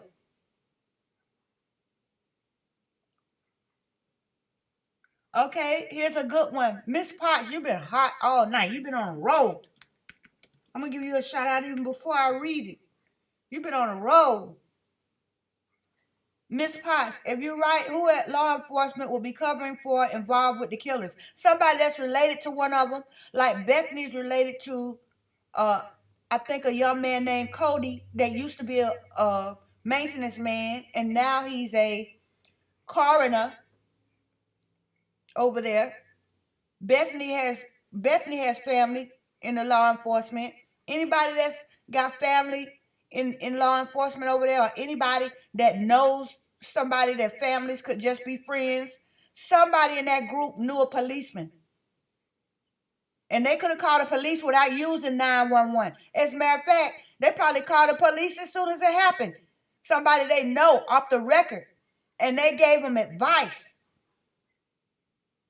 And later on, they called 911. But when they first called the police, they called somebody on the police force that they know personally on the side and got some advice and start trying to get a game plan together. And that's when they start making decisions and doing whatever they needed to do inside that house before they left.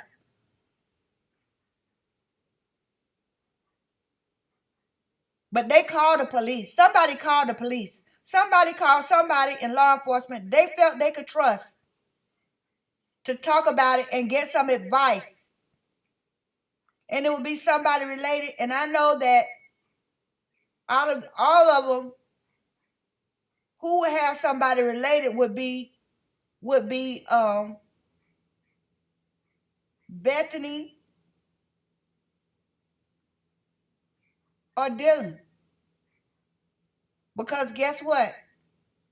Those are survivors. The ones that will have somebody in law enforcement to help them frame somebody or cover up for somebody would be somebody related to Bethany or Dylan because they're survivors. If they were related to the people in any kind of way, they'd probably be dead too.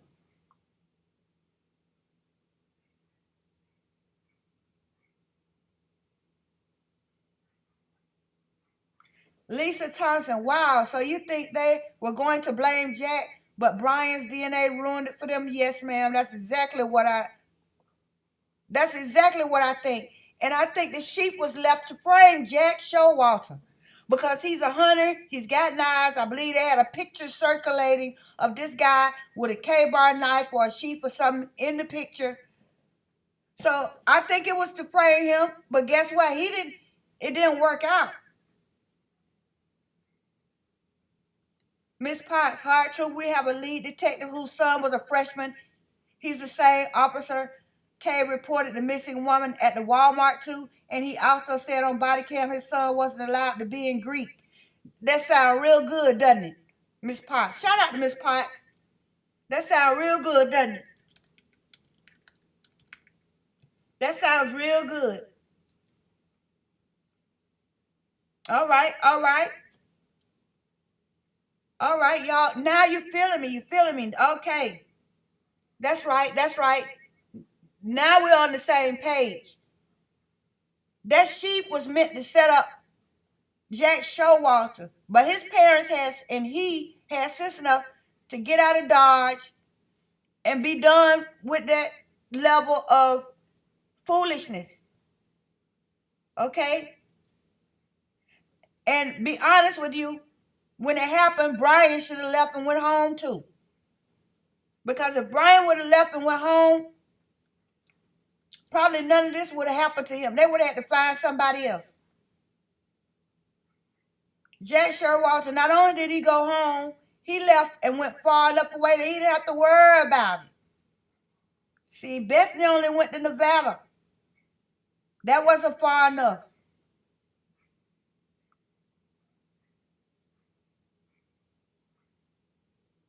I believe the sheath was left for Jack Showalter.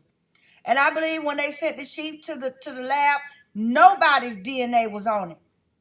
They meant for his DNA to be on it, but there was none. Howard Bloom said the first time the sheath was submitted to Idaho State Lab, when it came back, there was no DNA on it.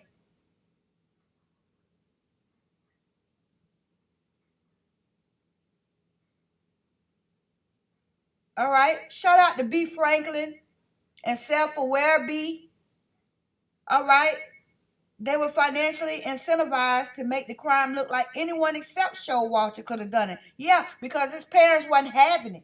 Shout out to B. Franklin.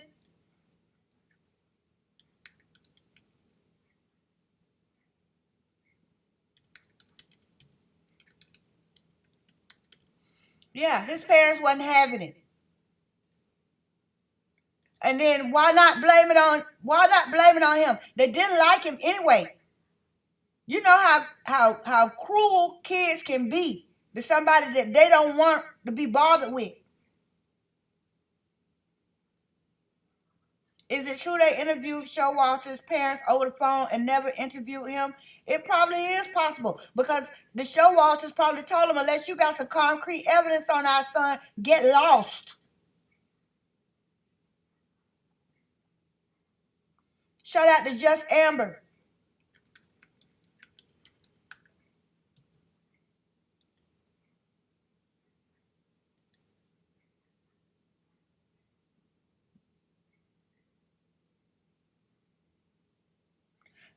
That car was the same vehicle in the gas station pit, Chris LaFay. Which car? Because the car in the gas station pit did not have a fog light under the headlight. It did not. And so it wasn't a newer model white Elantra. The pictures shown speeding from the gas station, the first picture they really got of a white car, they had them hunting for a white car, did not have a fog light. And the back design on that back hatch is not the same as Brian Kohberger's car. But that's another video. I will have to refer you to my first video ever. I can't remember the name of it. But it's about the car. Oh, it's not BK's car or something like that. Okay? And so it shows you the two cars lined up together. I have a few videos on that. To where the car speeding away from the gas station that the lady gave the police, they didn't ask for it, she volunteered it up. That's not Brian Kohberger's car.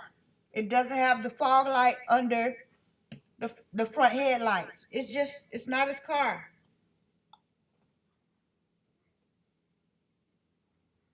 Where are we? All right. Thank you, Leah. Shout out to Leah. You gotta have a love for the truth. That ought to be a part of your moral consciousness, because it's almost like a compass, a guide through life. Because a lie lies destroy. Lies can literally destroy. You know, that's why the Bible says the Lord hates a false witness. Because false witnesses destroy. That's why the timeline changed from 3 a.m. to 4 a.m. to alibi Jack Showalter and also to fit in Brian Kohberger. Is my opinion. Is it true they interviewed? Okay, we did that one. He would have been long gone by 4 a.m. Agreed. I believe it. He was, whoever did it, if they were actually fleeing the scene, they would have been long gone. But I believe whoever killed them, they were let in. There's no forced entry. They all knew each other. And after the deed was done, they were all in there trying to figure out what to do. Nobody was fleeing anywhere.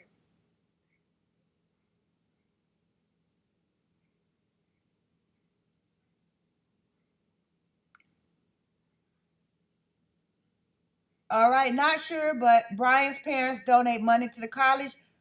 Believe that they are very influential. Just here for the tea. Laura Sabo. Private company would be hired. Brent trained in the service and worked for private IT company Idaho hired. Can we get some paperwork on that, Laura? We were really looking for it. We've really been looking for proof of his employment. Anything concrete that you have, I would appreciate it. Please.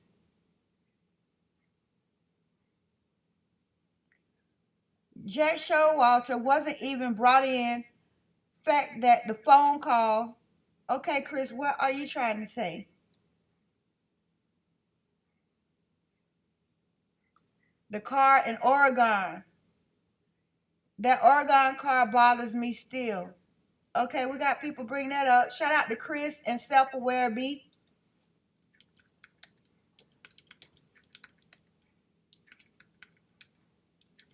Okay, we're talking about the car in Oregon.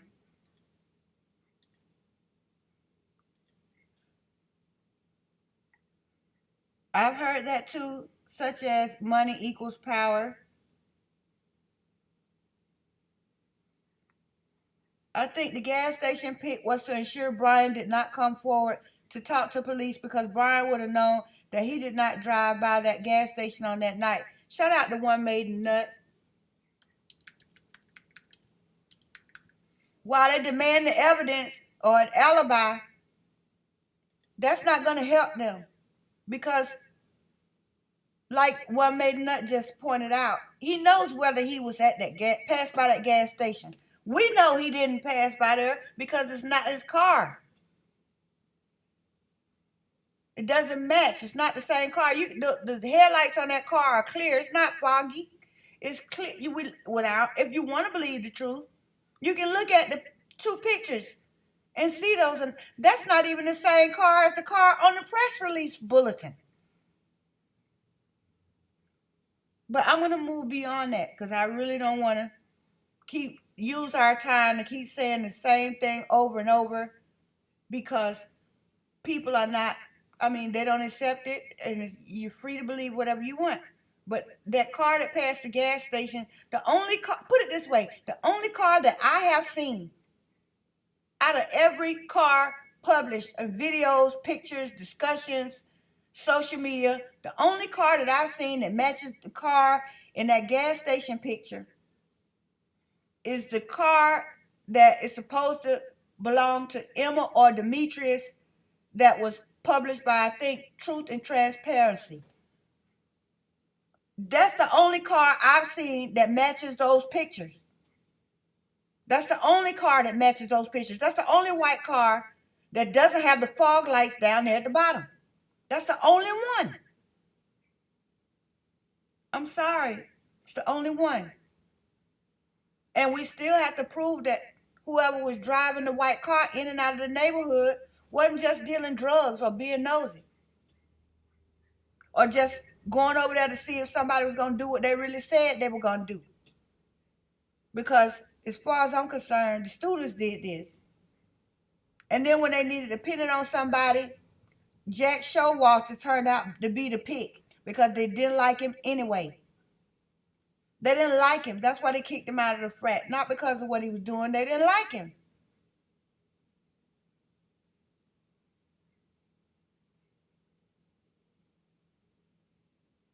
He wasn't moving around talking to those kids at the grub truck or whatever, like very sociable, like he really had friends or acquaintances out there or he fit in or he was welcome. I didn't get that vibe.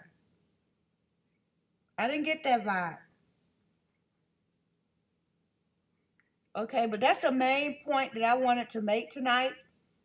The main point that I wanted to make was that the knife sheath was planted to set up Jack Showalter. Let me take this off.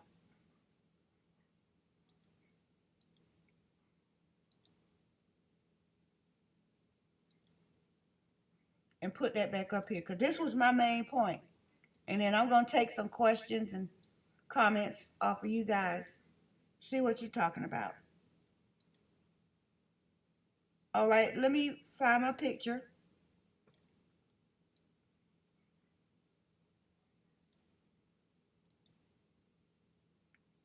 All right. Okay, my picture should be changing here in a minute.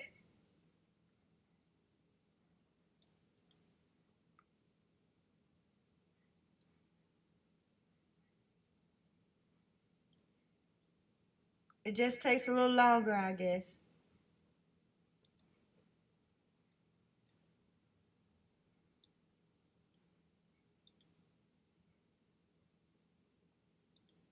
Well, I guess it's loading. I'm sure other people are on the system also. All right, so I'm going to go back over my points right quick and see if anybody has anything they wanted to contribute they didn't get to say. Obviously, you can tell that the car was dumped in Oregon. It's possible. It's possible, Chris, because the car that I saw from the Truth and Transparency, that's the only car that matched the ones in the pictures. So if it's not that one, it could be the one in Oregon, but the one that is not, it's not Brian Kohberger's car. It's possible. It's possible. And then I heard a lot of stuff about that car in Oregon, and some of it just didn't seem to be true as far as the owners and who left the car there. So, I mean, maybe that's worth revisiting. All right. Ellie stated early on that Hoodie and Adam were cooperating with the investigation. Interpret that as you will. Shout out Agape. Well, I can't say too much for Adam because I haven't really done my homework on him too much yet. But I expected Showalter to be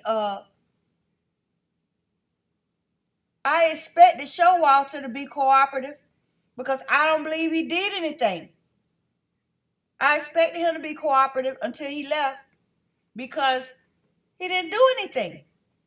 And I expected his parents to get him up out of there because they probably debated on whether they were going to send him to a state school anyway. His mom probably was trying to send him God only knows where. And then he wanted to go to the state school. And then the daddy was like, let him go where he wants to go. And so when that jumped off, the mama was like, nah, you coming with us. And I told you.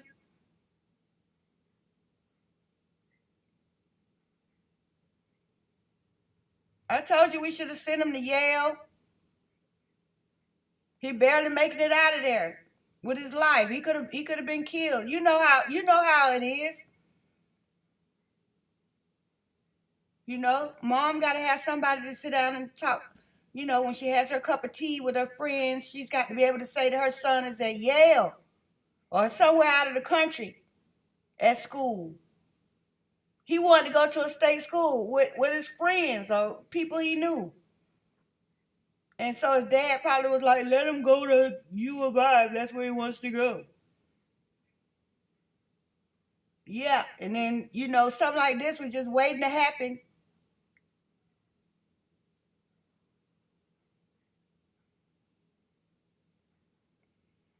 I took my kids out of stuff for COVID. So you know, if somebody died from being stabbed, 4 people, come on now. Back when the COVID first started and my kids were trying to get out of school, it's time to go online. I don't know what COVID is about or what it's gonna be this or that, but you won't be out. You know, that's it for you. Wrap it up.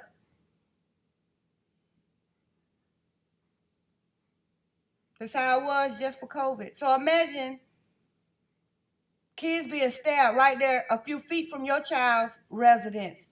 Because they say Jack Showalter didn't live far from the house. Imagine his mother clutching her pearls when she found out her son was a few feet away from those kids being murdered that way. And seeing those pictures of Ethan and Maddie, Xana and Kaylee flashing on the screen when she's seen probably pictures of them in some of her son's social media stuff. And to know this happened just a few steps away from where he lives, Jack Showalter's mother was clutching her pearls, honey.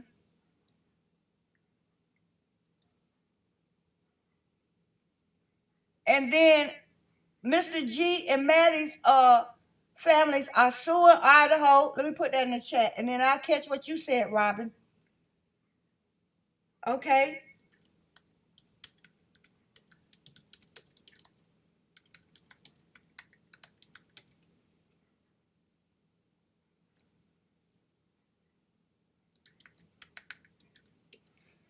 Okay, I have read that lawsuits are about to take place. Okay, for Mr. G and from Maddie's family.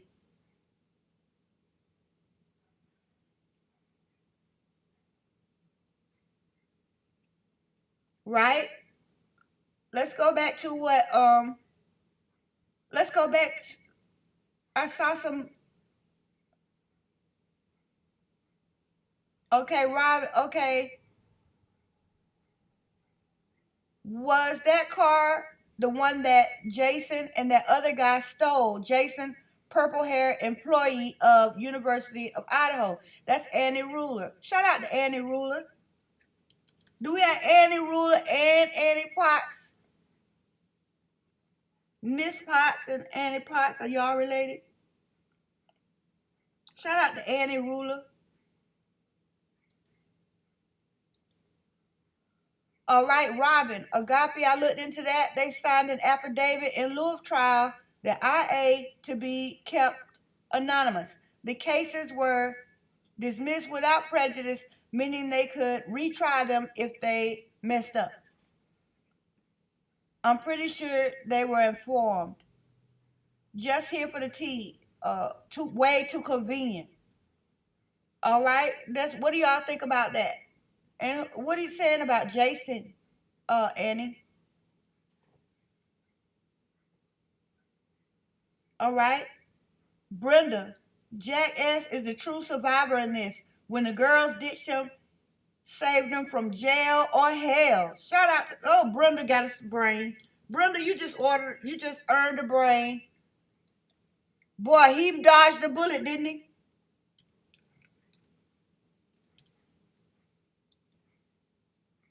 Let me tell you, I used to teach high school math, okay? And I had the gifted students most of the day.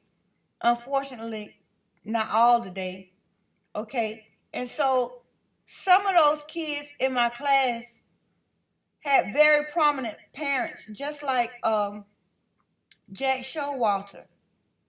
And I'm not being critical of the public school system.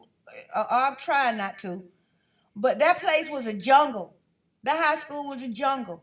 And I often wondered why the parents who could afford to pay tuition for their kids would let them just go to that school anyway. Because it was rough. I'm telling you, it was rough. And the kids, whose parents were like judges and maybe professors at one of the universities or whatever, I always wondered why they wouldn't just spend a few extra dollars and send their kids somewhere where they didn't have to worry about a lot of that.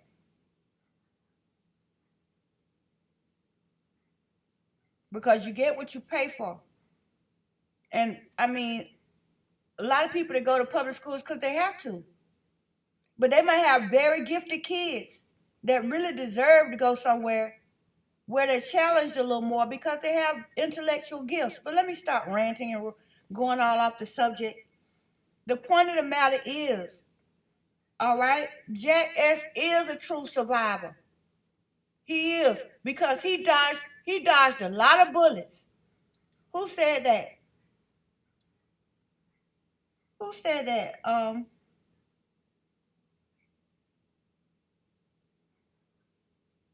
I lost the Crystal Faye. I'm not going to disagree on that Jack Sherwalter not being light, but it went out the window when you see the other one that shows them walking.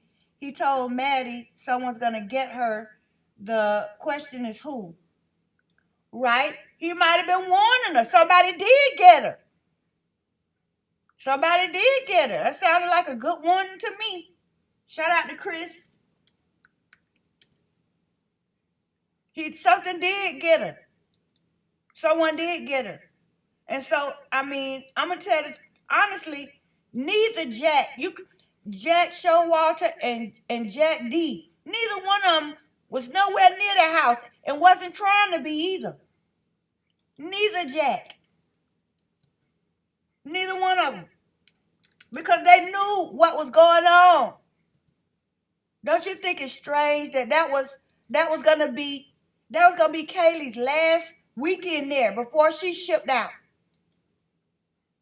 And she was sitting with Jack D at the corner club, and he didn't come back to the house. I don't care how long you broke up. This your girlfriend of 5 years.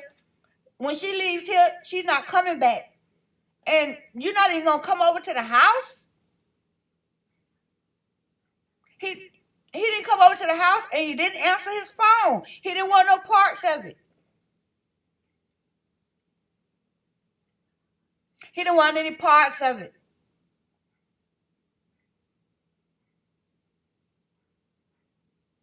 All right, so here's your homework, and I'm gonna make a poll this weekend for it. All right, your homework for this between now and the next live is to prove or disprove with evidence that Jack Showalter was to be framed with the knife sheath. Prove or disprove my theory. I'm going to put it in the chat.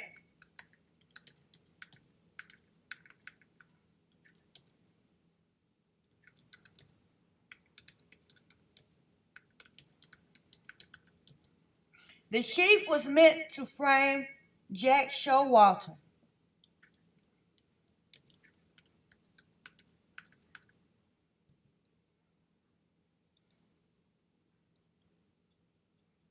Prove or disprove.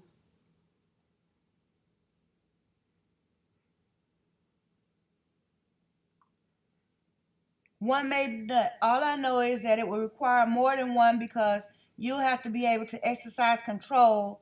And I believe 2 different times, 2 first, 2 later.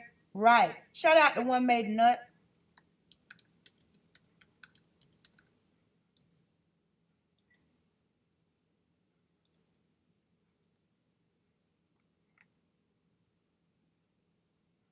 All right. Agape love. Now I'm going back to the thought the perp was hiding in the house who got Maddie and Kaylee. He didn't have to hide. He was in there. You're right. He was there. Shout out to Agape love. You're right. You're right. He was there. They were there. And they didn't have to hide. They didn't have to hide. When they did that mess, they didn't have to hide. And I believe that we get ready to see some things here real shortly. That's going to confirm some of this, what I'm saying. That it'll be more than speculation, that I'll be able to prove some more of it. Because anybody that, whoever put the sheath there, it was to frame somebody. It served no other purpose. And anybody that has gotten any information on Brian Kohberger knows that if you want to frame him, a knife sheath is not the best way or even sensible way to do it.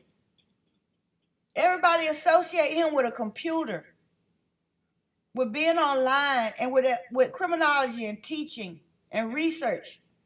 So if you were going to get online, if you were going to try to frame Brian by leaving something at that house, You would have left something other than a sheath.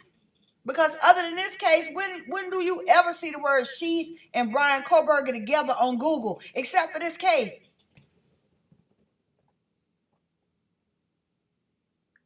Just here for the tea, I agree with you and Agape. They were already at the house. Bet you Xana didn't order that DoorDash either. Finally, somebody see through the same eyes. Shout out to Just Here for the tea. I'm going to give you a brain for that.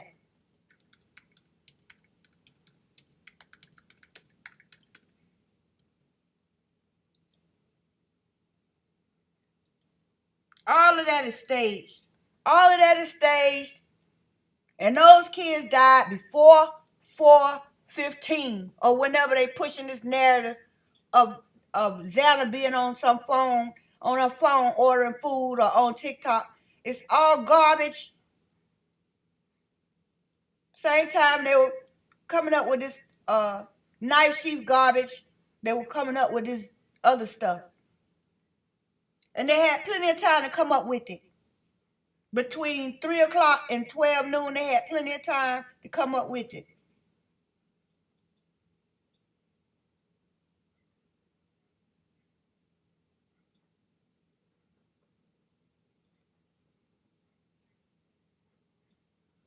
Just Amber, I always thought they were in the house waiting for them in Kaylee's bedroom closet holding and petting Murphy, then shut Murphy in the room. Could be. Could be. Shout out to Just Amber. That makes a whole lot of sense. If they had to hide at all. I don't believe they even had to hide. I think they were already over there engaged in socializing with whoever was home when something jumped off. And then once it jumped off, they had to come up with some plan, and people were coming over there looking at it and tripping just like a museum where you walk in and out and look at the exhibit. Students were coming in that house looking at it, texting each other, talking about it, tripping off of it for a while. And all of them know who did it. By 4 a.m., they were in a cover-up mode at 4 a.m. Cover-up mode. Just here for the tea, I agree. Earlier than 4 a.m. for sure. Self-aware B and Leah, yes, hard truth. Shout out to self-aware B and Leah.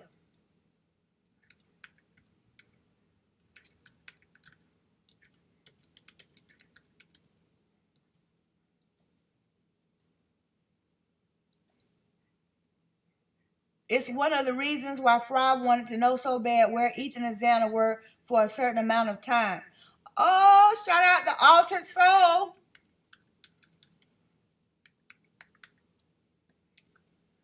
Good to see you.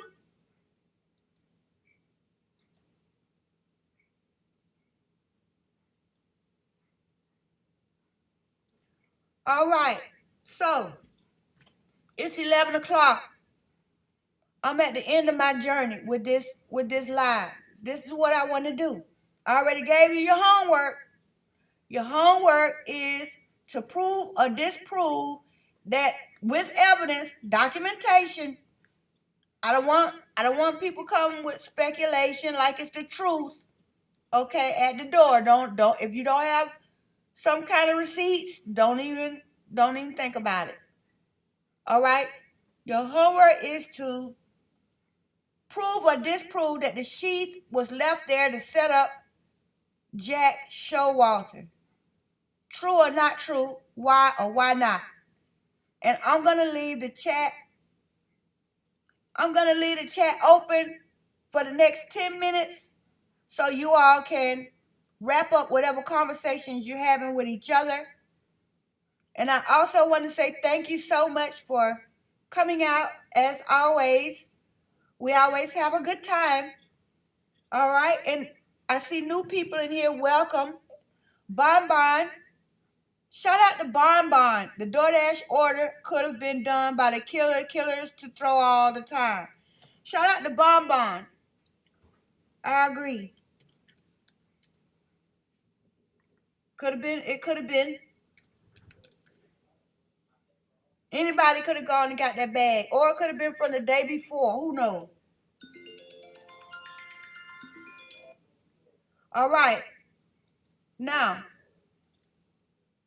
what was I saying? Oh, I love you guys too. Much love, Leah Story. Much love, Leah. I love y'all. And I thank you for coming and spending time. I forgot to put my donation thing up there in the community page. So anyone who can donate to PayPal or Cash App, please do. I thank you. I thank you for those who have donated since the last live. And I should just put a link in the chat, but I don't even know if I can get to my link. So if you can donate a few dollars, I certainly would appreciate it. As you know, we are heading towards 1,000 subscribers, fast and hard. Yes, we are. And so there'll be merchandise for sale. There'll be more opportunities to be a blessing to you instead of just always the YouTuber asking you for something. Like, share, subscribe, donate. Like, share, subscribe, donate. Well, once we reach 1,000 subscribers, there'll be more things that I can offer and present for you. And that'll be better for all of us, okay? But I thank you so much for getting us this close, for getting us to 1,000 subscribers. You did it. And I am just completely elated that we lasted this long. Oh, I love yours too, Bonbon. Thank you. Thank you. We made it. We come a long ways, and we're still here. So I am elated. I appreciate everybody. Okay, and we do have some people that donate from time to time, and I appreciate you too. Okay, everything is good for investing back into our channel. Better equipment, subscriptions, okay, stuff like that. But we're doing good. We made this far, so we're going to keep on cranking. All right, I'm hearing good news. Shout out to C. Adams. Just found the channel a few days ago. Really intelligent analysis. Shout out to C. Adams. Thank you and welcome.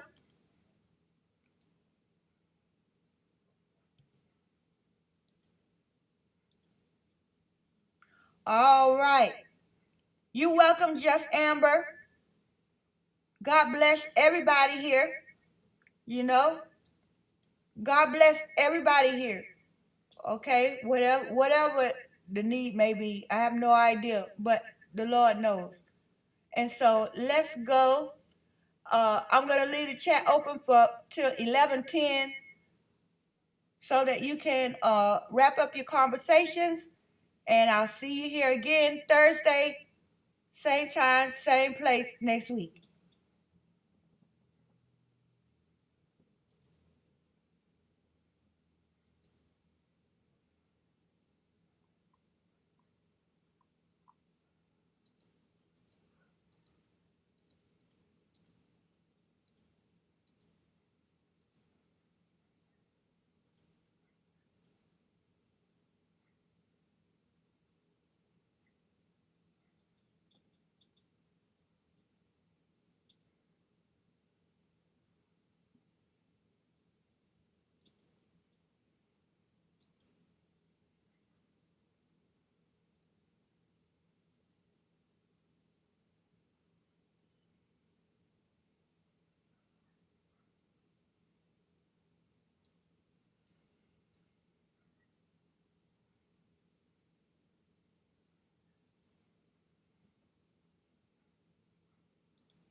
Hi.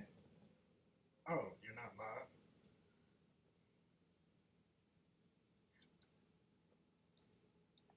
Yeah, probably have. Hold on a minute.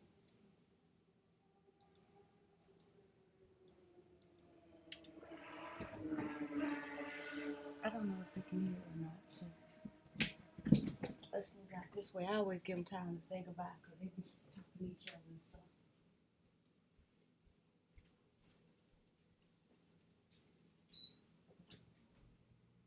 What's up? You hungry? Want some fries and sausage or making some sandwiches? Nope. Okay, let me show you the sandwich meat. Alright, here's the sandwich meat. So you're not live? I'm gonna show you in about 10 minutes. So they can hear you right now. Maybe.